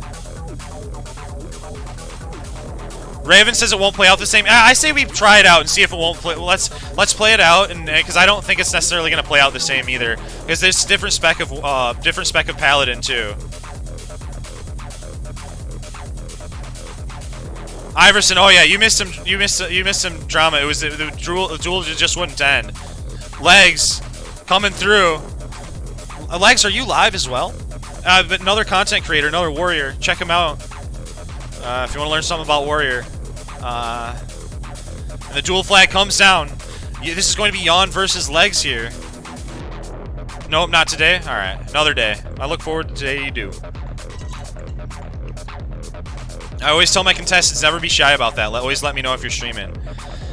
Or if you're a content creator. The pounce comes down, the rake does afterwards, the rip is going to as well, so he's just going to be bled a little bit. The Nature's Grasp is going to be utilized here. Let's see if it procs or if it's one of those where it's not. And the Barkskin will protect him that little bit. He's getting caught out of bear form for some of these melees, but he might not care. He shifts into that bear form, use that enrage, potentially going to use the Frenzied Regeneration, potentially. But no, he feels pressured enough to use the Nature's Swiftness and Tangling Roots, just kind of kiting Legs. The grenade is going to connect. He goes to the bear form, he charges back in, he kites away the other direction. Now this is the Frenzied Regeneration. He's at about half HP. Legs getting very low in execute range if there was an execute from the other opposing player. And the first round will go to Yawn.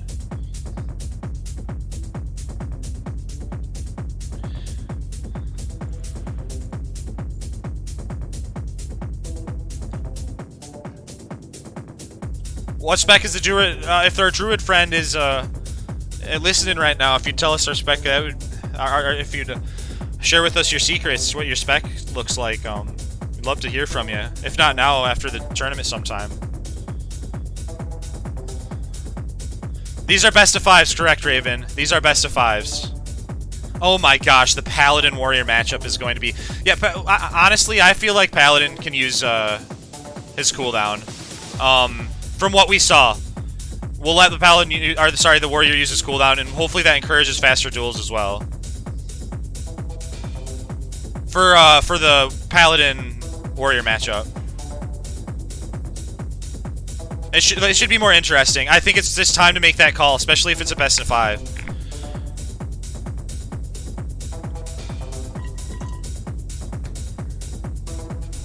Here's the playlist.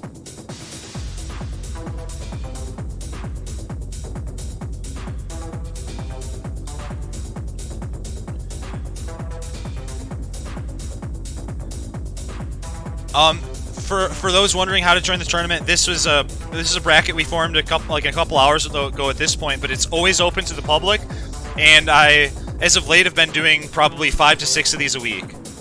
And you're always welcome to join. I always, if you do want to, and you're like, well, Jeff, what if I'm not watching? If you'd like to, feel free to jump in the Discord, and I always add everyone and say, hey, dueling tournament happens, and I don't abuse everyone or anything like that. So if you want that as well, that's an option. Otherwise, Friday Night Fights is very typical on this channel. It's probably going to slow down once Classic Fresh is released, but this is a very, very standard thing on this channel. Alright, the duel is going to start. Druid opening up here. Didn't get the pounce. Might have even gotten meleeed a little early there. The Ray comes out, the Entangling Roots does, the Moonfire, Insect Storm do as well. The Intercept is going to close the gap there. The Druid has Bark Skin on. They got caught out of bear form, but they do have the Bark Skin on, so that is a little extra cushion for the pushing. He does get pretty low right now. The Fear comes down, but he is able to kind of get the Entangling Roots off. Legs gets out of it immediately. Very close to execute range. The net comes down. It could make all the difference. He's just looking at him at this point. The grenade is going to go flying at him, but it's not enough. He's back in bear form. He charges back onto Legs here. Legs had that window, but the net might have made all the difference, and there's nothing he could have done about it. Bear just kind of, or the Druid just kind of camping bear form here, using the Enrage, trying to get some extra rage here. Making sure, it shifts out anyway, so it's not even relevant. Wants to just keep the Entangling Roots on him. Wants to just make sure that he's keeping the Warrior dotted up, so he's continuously taking these little bits of damage. The Warrior, it's looking grim, honestly. It's looking grim. And this Druid is playing this one really well. He gets the Insect Swarm, the Moonfire back on, puts the Entangling Roots on him. The Hodge is going to, or there was, not the Hodge, playing too much Paladin matchup. Alright, the first, was that the second? Yeah, second duel going to Yawn.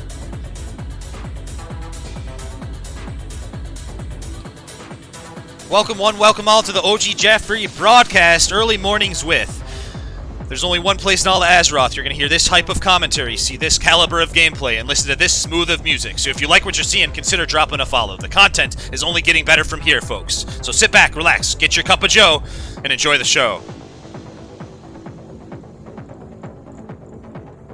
This is a $50 prize pool tournament. These players won it. It's one of the reasons I really didn't want the last duel to end the way it did. It's better it worked the way it worked out in the end, but here we go. The Tidal Charm's going to go down onto Yawn here. Not Legs. Has the Insect Swarm, Moonfire, Rip. Pounce damage on him. All these bleeds, he closes the gap with the Intercept. But he's just trying to kite away now. Yawn is just going to try to kite away. The Hamstring is on him, and he's in a position where maybe he'll try to shift out, try to get that off of him. The net landed on him, but he can shift out of it so easily. And as soon as Legs got out of the net, oh yeah, there it is. He used the Trinket. He used the Trinket, he used the Entangling Roots, he used the Tidal Charm, and one Wrath, one Moonfire might be enough to finish it off. He goes to the bear form, he tries to charge in, and a melee is enough to finish him off. This will be concluding the best of 5 of that particular matchup. Good try, Legs. Yawn is a Druid that does come out a fair bit. Legs is another content creator. If you like what you're seeing, if you want to ask him questions ever, spelled the same, Legs, Twitch TV, and he's in the chat as well. The same with Zabba. This is going to be another content creating friend, is Zabba. He's hanging out with us in the chat and tonight too. Always love when the homies come out and say hi to me. If you want to learn more about Warriors, there are players to do it. And then we have he's fighting the Paladin here. And to our Paladin friend, we are going to allow the recklessness. I think it's a reasonable thing, especially with lay on hands, especially with bubble and everything else. And I think it'll expedite how quickly these are going to end up going. I don't think this is going to end quite the same as the last one. The charge is going to go down. He's going for Orc this time, trying to be more resistant to the grenade. The Blessing of Freedom is going to come down. This Paladin is sticking very close to the Warrior, though, right now. Intimidating Shout's going to fear the Paladin just a bit, but he keeps trudging along to the Warrior. He gets 2 ticks of bandage. Zabba wants to try to get that charge in. No, he needs the charge. The Paladin not hurt very badly right now. Not much has been done. The Paladin needs to try to, maintain this distance. He's a leper right now. I'm not exactly sure how that's even happening. It's an eye. Oh, the decombobulator. Oh, that could be used. I'm almost certain. Then he's a half HP. I'd have to double check, but I've never. That's the first time I've seen it used even. There's going to be the life-giving gem that comes down, keeping him a more comfortable health total. The Paladin is disarmed, but he's not anymore. He's pumping a lot more damage than the last Warrior was, or the last Paladin was, and I think it was partially because of the Trinket as well.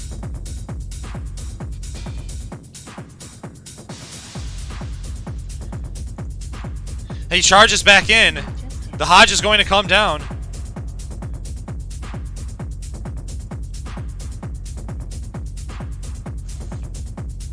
It shares a nade CD. Oh, yeah, there's no problem. It's just a nade then. Yeah.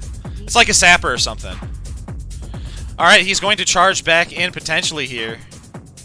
No, he's going to go for the bandage, which is the right play, but then he goes into the Berserker stance. He tries to use the Blood Rage. Well, it's not the Blood Rage, but the Battle Shot once again to get him that extra attack power that he will need. The disarm comes down, but honestly, he's already so low that Hammer of Wrath might be enough to do it. It's one, you know, we didn't have the same problem that particular match. There was a lot of chatter in between, so that might have been a variable as well. But this first round is going to go to Escanor. Yeah, good duel.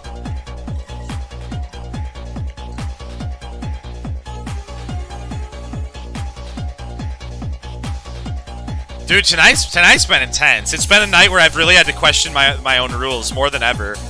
The Hand of Freedom is going to come out. Our Hand of Freedom, played too much right. Blasting of Freedom, been saying it right all night. The Hodge comes down, so he's able to keep bombarding him with damage. The Intimidating Shout comes down. He kind of breaks the distance here. He doesn't have the bandage cooldown just yet. It just gets off. And he goes back into battle stance because he is looking to charge his opponent right now. Paladin, lumbering towards him.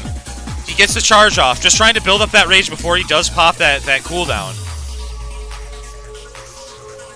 Goes into Berserker stance. Tries to Whirlwind. Paladin not really letting up. Not really letting him get that distance. Or not really letting him get the distance as well.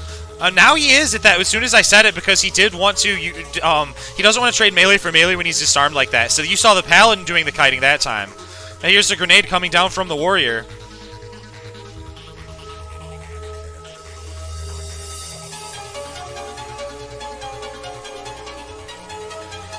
There we go, the charge coming down. Blessing of Freedom from the Paladin. You see those Shadow Bolts coming out from his weapon. There's a retaliation. He's going for the retaliation this time. I think it was retaliation. It's weird it didn't show there, though. It's kind of interesting. Just walking away from the Paladin. Paladin popping the Grandmaster Arena Trinket. Warrior popping his own now. Paladin did manage to close the distance here. Pops the Blessing of Freedom. Keeps the melees coming.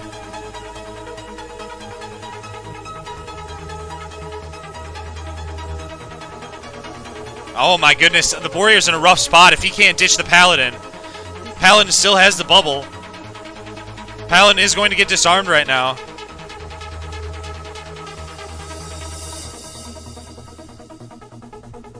Now he's just in bubble. He's just bubbling. He wants to get offensive with the bubble. He's not healing. He hammers of Wrath once. Keeps closing the distance. Puts the Hodge out. And a Sapper. That second duel going to Escanor. This is a best of 5, so it's possible he brings it back.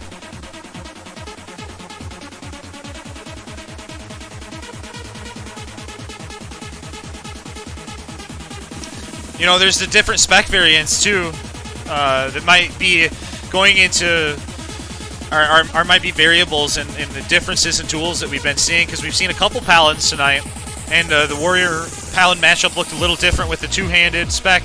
I'm almost curious if our Escanor has anything with, isn't there a talent with extra duration or something on Blessing of Freedom? Something like that. I'd imagine that would be quite good versus any match that you're being slowed constantly. Oh, the movement speed. Oh, that's absolutely big. Our other Paladin friend did not have movement speed. He had agility on his boots, which probably made a little bit of a difference when he was trying to catch that Paladin, or the Warrior as well. Dueling Flag is going to go down. Oh, from talents. Oh, okay. Oh, okay, okay. I jumped in at a weird time there. He did have it from talents, though. Alright. That's fair. That's a good point, good point. Alright, he pops the reckless, or the retaliation he's been going for. Oh, I was looking at the wrong bar last time. So scuffed. The retaliation is going to be popped right now, so, you know, he doesn't go with the recklessness. He ended up going with just the retaliation, which is interesting. Trying to almost coerce the Paladin into hurting himself in a sense with those extra hits. Paladin sticking in range here. Even though he's disarmed, now he's staying just at a certain range to where he's not too far away. He might even be able to deny the charge. He does deny the charge with the judgment there.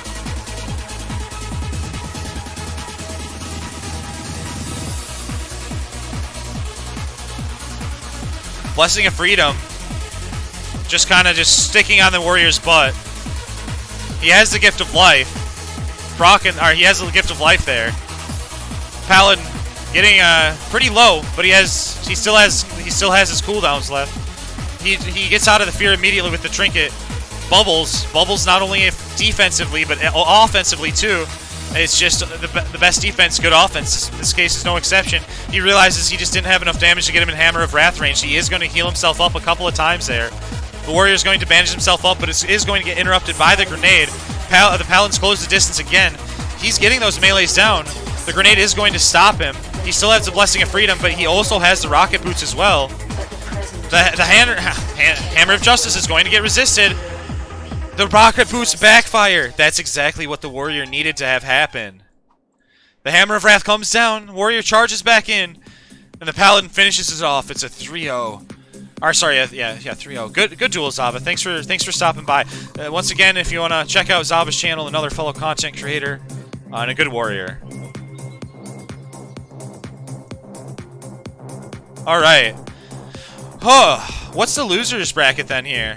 Legs versus Zabba. Do you guys want to do your losers bracket win right now? The two warriors? Yeah. All right, do it. You guys are up.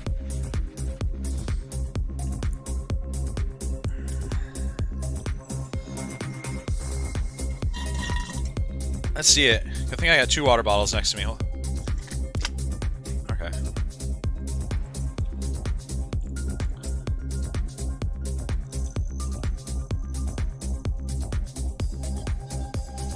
Alright, this is for 3rd place.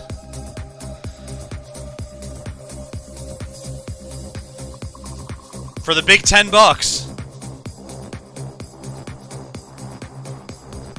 Warrior versus warrior. My fellow content creating friends. The dueling flag goes down.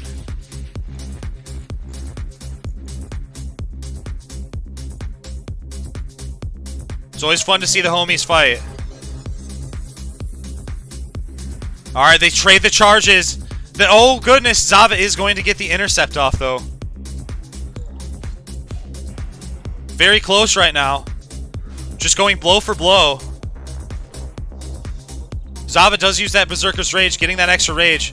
Legs at about half. Zabba, not very far ahead, but he does get that intimidating shout off in 1 bandage tick, but the deep wound stopped it. I don't even know if the tick went off. Legs does get that grenade, charges back in. The overpower coming out from Zabba, or almost coming off cooldown from Zabba. Both players are getting very close to execute range.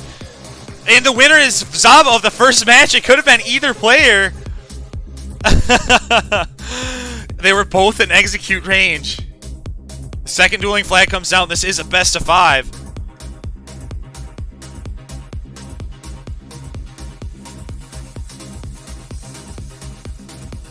The charge goes down onto Zabba here.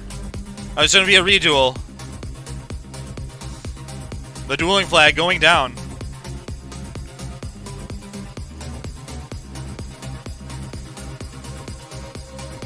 $1K execute. Holy moly. Yeah. Without rage too. They're trading charges. They trade intercepts too. Yeah. Trade charges again. Trade charges again. Is it going to happen again in 4 seconds? We might see it. The dance of all dances. The dynamic duo dancing. It's happening! It's happening! Yes!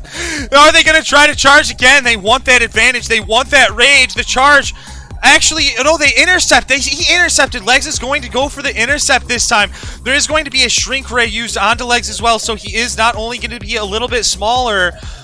he is going to hit for a little bit less, but it's not about the size of which your character is, it is which you use it.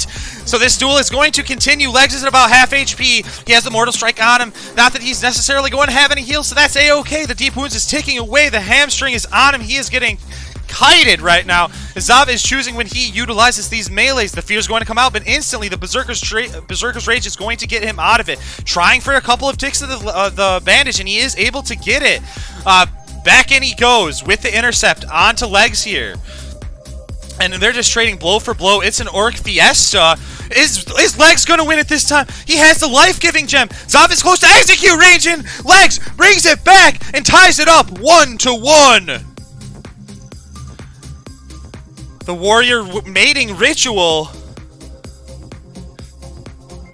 Absolutely beautiful. Absolutely beautiful. Dueling flag going down.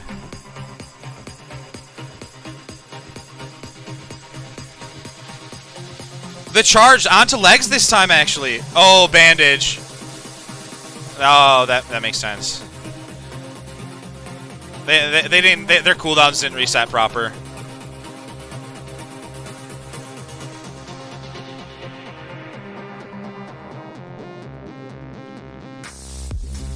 All right, duel 3. The charge going in. Gets the hamstring off. Gets to choose when he melees now. Leg's probably going to be ready for it, and he'll check a melee too, though. The intercept did not trade melee for melee on that one. Zabba up a few melees here. Uses the shrink ray, and now he's going to go in on it, just trading blow for blow. Giggity. Legs at about half HP. Pops a life-giving gem. Feeling a little bit more comfy. The moralizing roar is on him as well. Getting very close to execute range.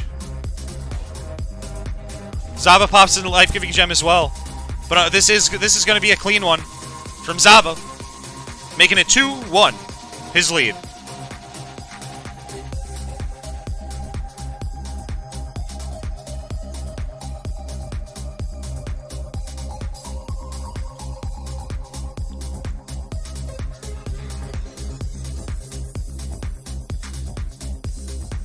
This could be the last one. Legs could still win it. Oh, that's what Legs needs. He got the charge that time. Right. They're just gonna go right into it. They're just smorking. Trading melee for melee. Both players at about equal totals right now. Zabba did pop the life-giving gem. Legs is going to need to too, but he's in executable range. That's rough. I don't know if he can do it, but so is Zabba. Oh my goodness. Zabba charges in though and gets the execute off. And Legs is kicked out of the tournament. Good duels. Zabba winning that one. 3-1. Good duels, guys. The next and final matchup is going to be between Yawn and Scankan. A Paladin and a Druid. Two hybrids have clawed their way to the top. Both really good players. Have showed up in multiple tournaments at this point. And I look forward to this one. The hybrids are taking over.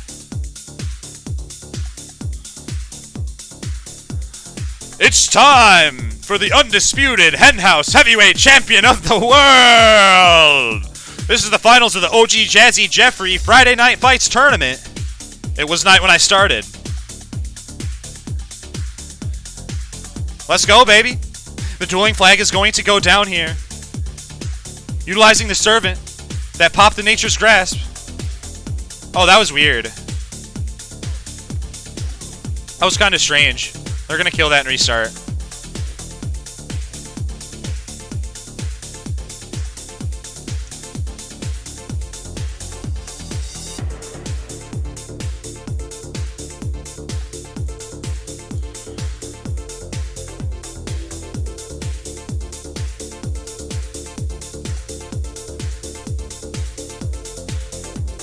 Alright, here goes the dueling flag.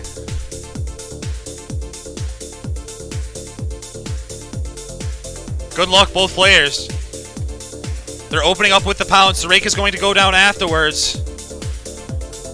Summoning the servant here. Or the book, the skeleton.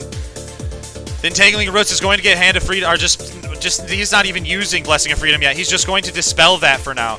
It's going to be harder to kite this Paladin than it is Warriors because they are able to get out of that root so easily with just that click. The Druid does have time for a Wrath and a melee. Never underestimate the power of the melees with those end game weapons. When you do have time to, just for a quick rotation of it as you're kiting. The Tidal Charm going down onto the Paladin. The Paladin does have the full dots on. The Fairy Fire, the Moonfire on him as well. The Insect Swarm is going to get dispelled. The Druid actually just goes in and tries to rip the Paladin, but it was a very low combo point. Rip did not last very long. It innervates on the Druid. The Rejuvenation is as well. He goes back into the bear form. He tries to charge back in. The Paladin using the Furball pouch to try to heal himself back up a little bit, using the Blessing of Freedom to close the distance. He needs to heal, though. Oh my goodness, it crit. It seemed to crit, too. Didn't seem like much mana to get a lot of health back. The bear, going back into bear form, doesn't want to get caught out for too long. Gonna go ahead and pop out the regrowth. Not the Entangling Roots, it's just... Oh, there is the Entangling Roots from the Nature's Grasp. Paladin is going to have to go ahead and... what's going on here? Please clear the dueling field, friend. Then Escanor is about halfway. Escanor is about halfway. You know, mana is going to be the biggest thing. Jan does have the Furbolg pouch kind of ticking him up, you know, as soon as he gets hit, but he wasn't taking much damage in that time for those last couple of hits. Both players getting pretty low on mana. The Evocate has already come out from the Druid, so honestly, with the Paladin still having some of those major cooldowns, it might be in his favor at this time. The Druid's just going to go for the Bear Camp here, and try to soak some of this damage up right when the Hodge came out too, which is perfect because he's down to about, he only took about 10% HP. The Hodge would have done much more if he wasn't in that bear form. He did not get caught out there. The Paladin is going to be using Seal of Wisdom, so he can judge. He's judging with that. He's meleeing. He's trying to get some of that mana back, and he is. This kind of comes down. Take a breath, Jeff. This kind of comes down to one of those moments where this is going to be a war of attrition. This is going to be who wins, who's going to run on mana first. And then from there, they're going to get dwindled down in terms of HP. The Druid tries to get ballsy there and just utilize a couple of ticks of the bandage and then Grandmaster Arena Trinket to give him a little bit more cushion. The grenade is not going to connect. The Paladin, though, getting pretty low. He has his cooldowns, but he doesn't have a lot of mana. That's the thing. So this Druid could do it. He's camping cat form right now, and he's just he's not. The Paladin hasn't even broken through the Grandmaster Arena Trinket. He just did. So that cat form is just putting raw damage down onto the Paladin now. Not only did he get the Rake, but he got the Rip too. So Paladin in a very uncomfortable spot in terms of where his resources are, but look at the mana kind of going up. You're seeing the Seal of Wisdom doing what it needs to do. You're seeing the Judgment of Wisdom doing what it needs to do. And the Consecration Aura is making it so these knockbacks aren't occurring as much as they would have otherwise. These players are playing very well right now. Druid just camping cat form, trying to put the bleeds down, trying to put the Insect Swarm and Moonfire down. Paladin instantly dispelling these things. Can't dispel the bleeds, but sure as hell can dispel the Moonfire and the Insect Swarm if they choose to, and they do choose to. The Paladin switching to the Seal of Light, trying to get some of that health back. The War Stomp comes down. Grenade does afterwards.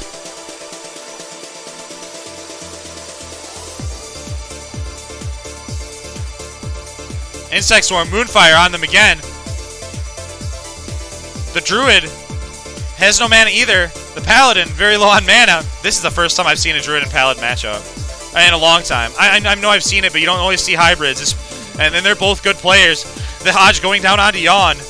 Escanor healing himself back up, trying to get some mana back. Going with the Seal of Wisdom. It's a good call, too. Title Charm. No, that's not the Title Charm. He utilizes the Servants, and instantly it's going to get Sappered. Very good play right now. Escanor just kind of hovering around right at that mana total. It's actually crazy. It's like he's just hovering right at right nearly at being One servant is trying to help my lord. Escanor gets hit with a grenade. Druid tries to burst him down with Wrath. The bubble comes out, forcing the bubble. Druid just going to try to kite away now.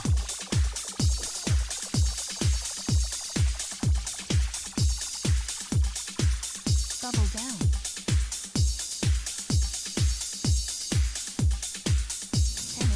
Hammer of Justice going down onto Yawn here. He got a couple of ticks of food off. The Paladin has that Seal of Wisdom still. Bash comes out onto the Paladin. Druid creates space for himself. He has Innervate in a minute and 5. Or a minute 30. The Druid's trying to eat. The grenade is going to connect. There goes the Entangling Roots. Paladin utilizing the Grandmaster Arena Trinket. Give him that little bit of a bubble, that shield. The Blessing of Freedom is going to allow him to kind of, maintain this distance real close here. War Stomp comes out. It is going to land. The grenade does as well. Stun for the full durations here. Paladin just trudging towards the Druid. Druid trying to burn enough time to try to get the Innervate back. The melees, trading melees. That's all they have. They have melees. Melees on top of melees. And then afterwards, they have more melees. Both just trying to get mana back. Holy moly. 40 seconds on evocation. Insect Swarm. Back up. Moonfire. Trying to coerce him into dispelling.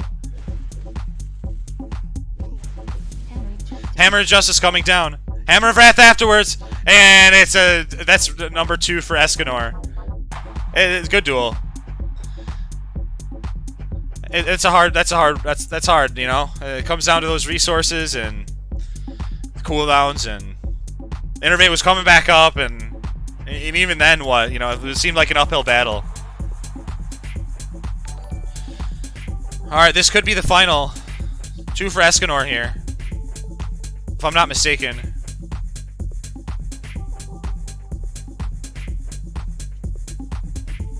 Everybody, thanks for the follows. I'm not very interactive with chat right now. I'm just trying to put on the best show possible and get in my zone and get in my element. But normally I interact a lot more. So I'm looking forward to it in the future. Thanks for joining me. Thanks for the follows. And let's get this tournament underway here. This might end up being the last match. The dueling flag is going to go down. And then I'm going to determine if I'm going to end it or if I'm going to do another dueling tournament. I know I can't. That's going to be the hardest decision of my life. And I can summon you guys to after this as well, if you'd like a summon. Alright, he's going to open up with the pounce here. The rake comes down afterwards. The entangling roots is put down on him from the nature's grasp. The sapper killing some of the servants, but not the skeleton. Hammer of Justice on the druid, getting very offensive, catching him out of bear form. Can he get the Hammer of Wrath off? Can he combo him out? No, the Nature Swift and Sealing Touch is going to bring him back up to full.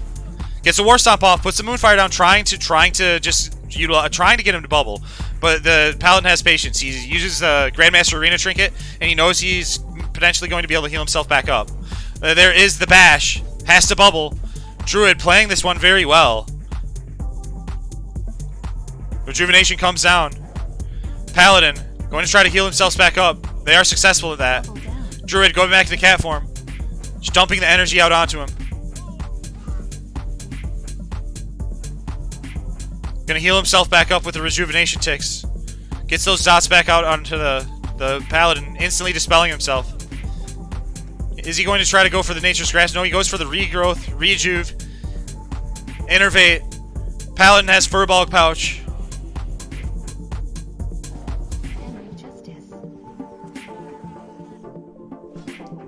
He's healing himself back up here. Furbog Pouch just finishing. The Druid has regrowth as well, still ticking, just ending as I say it. But he is getting caught out of bear form just for that bit as he's trying to do other things. Grenade's going to connect. It's not as big of a deal though, getting caught out. I'd say getting caught out in bear form almost too much because it's not nearly as big of a deal in this matchup versus the Paladin, who doesn't have these big giant melee hits. It's about the judgments, the proc on his weapon. Oh my goodness, the Sapper comes out the Moonfire! Oh my goodness! There was so much burst potential there at the end. It's going to be a 2-to-1. Holy moly, Jan coming out and showing us why he got to where he got. Hot damn.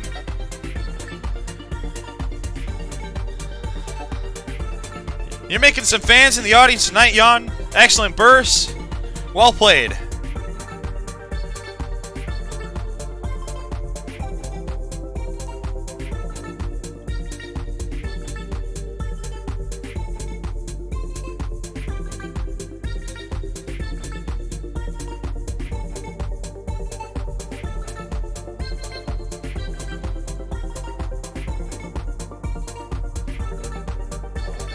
All right, opening up with the pounce here. The rip goes down, or the rake goes down afterwards. We're probably going to see a rake too, sorry, a rip as well. But no, we did not just yet. They're probably getting some combo points. Maybe they want to get a full rip as well. The Hodge comes down, and they are just getting decimated. Both players actually opting for that summon skeleton. Stoneform is going to come down, and he is able to kind of have that little bit of extra armor, which is always going to help out as well. Especially with the Servant kind of beating on him. Regrowth is still on the Druid. Goes back into cat form. Starts trying to put the bleeds back onto the Paladin here. He is not going down without a fight. Druid, about half HP right now.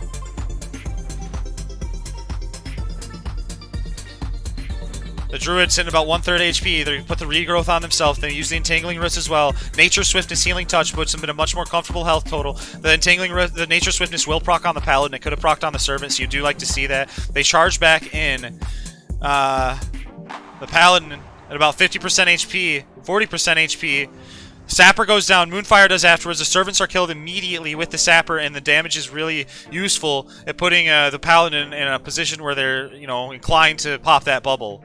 And at this rate, he might be able to even Grenade or Sapper again.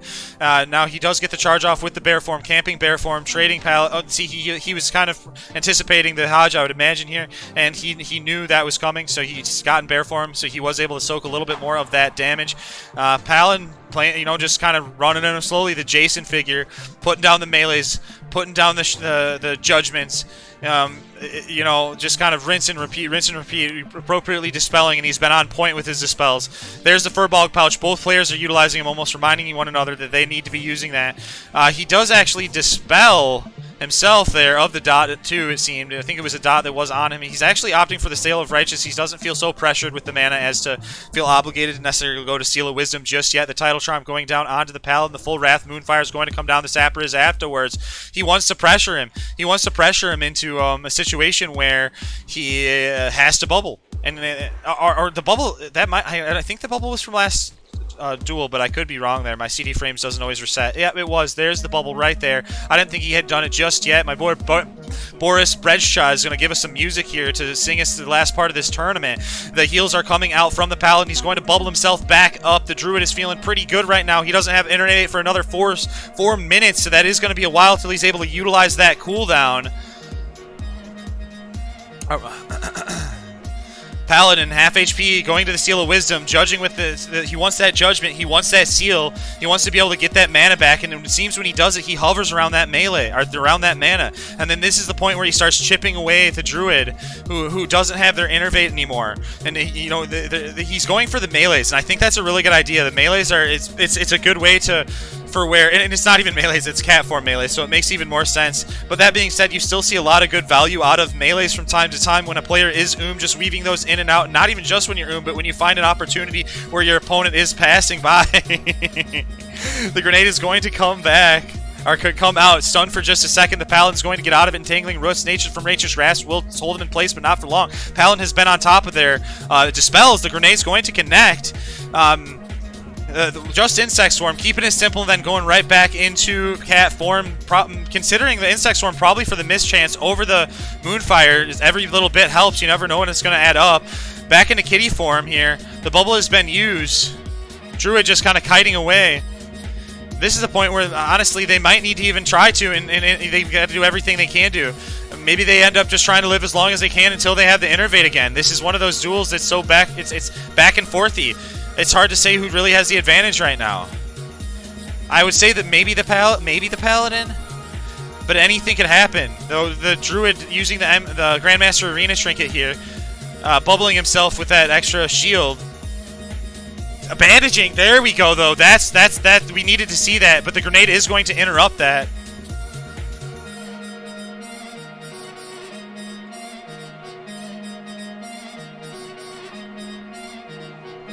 In bear form, the Enraged comes out, trying to just milk this. Puts the bash down. Just camping that bear form for safety. Maybe even trying to get the Innervate back. Just kiting away. Paladin healing themselves back up here.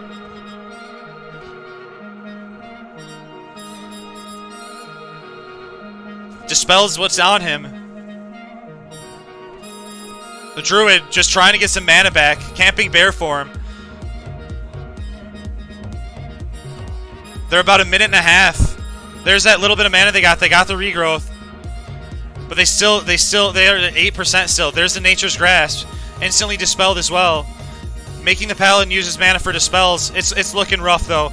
The Paladin's looking in a good position. The Druid's pretty right now. He has another minute and about 25, 30 seconds, about 20 seconds or so until that's back up. At this point, it feels like it's Paladin favor. He does have the Greater Blessing of Wisdom on himself as well.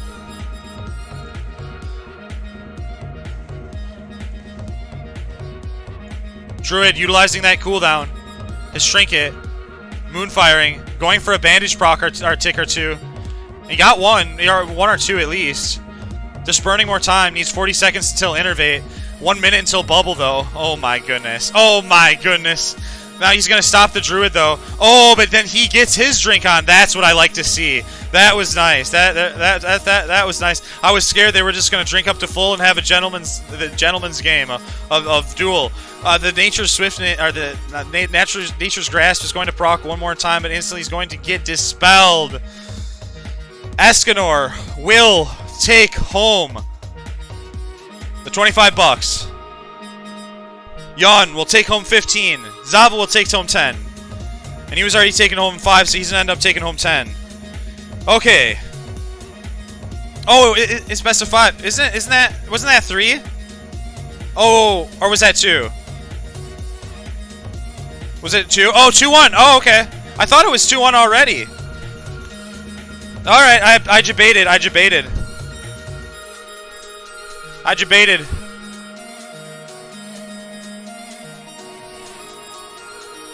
thought it was.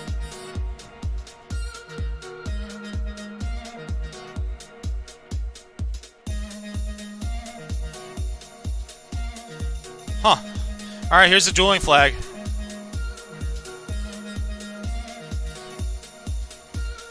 The Druid could technically reverse sweep it. I guess it's 2-1 right now.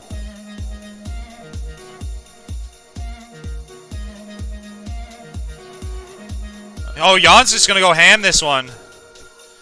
Goodbye, legs. He's going to open up here onto the Paladin. The Entangling Roots. Not even Entangling Roots. It was Nature's Swiftness that time. Oh, no, it was. It was. I was looking at the wrong CD frames. Now the Druid is going to try to keep kiting away. He did a lot of cat form damage right there, just getting really offensive this time. Not as much bear play, lots more cat play. Goes into bear form, charges back in. The Furbog Pouch is going to heal him up. Escanor getting low. Trying to get bursted down once again. The Sapper comes down. He didn't get pressured to bubble just yet, though. He did not get pressured to bubble just yet. He has a lot of control over that right now. Charges back in. Gets stunned by the War Stomp. Has to bubble. The Druid disengaging. That was actually really good. A really good opener. Now he just don't worry, Jan. You just got to do it one more time, mate, and then you're good to go. Goes with the Starfire play.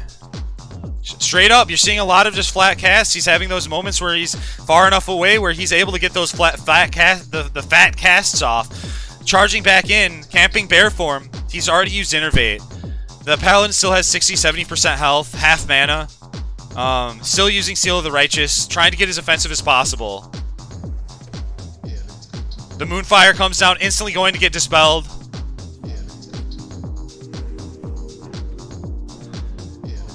Just going into cat form.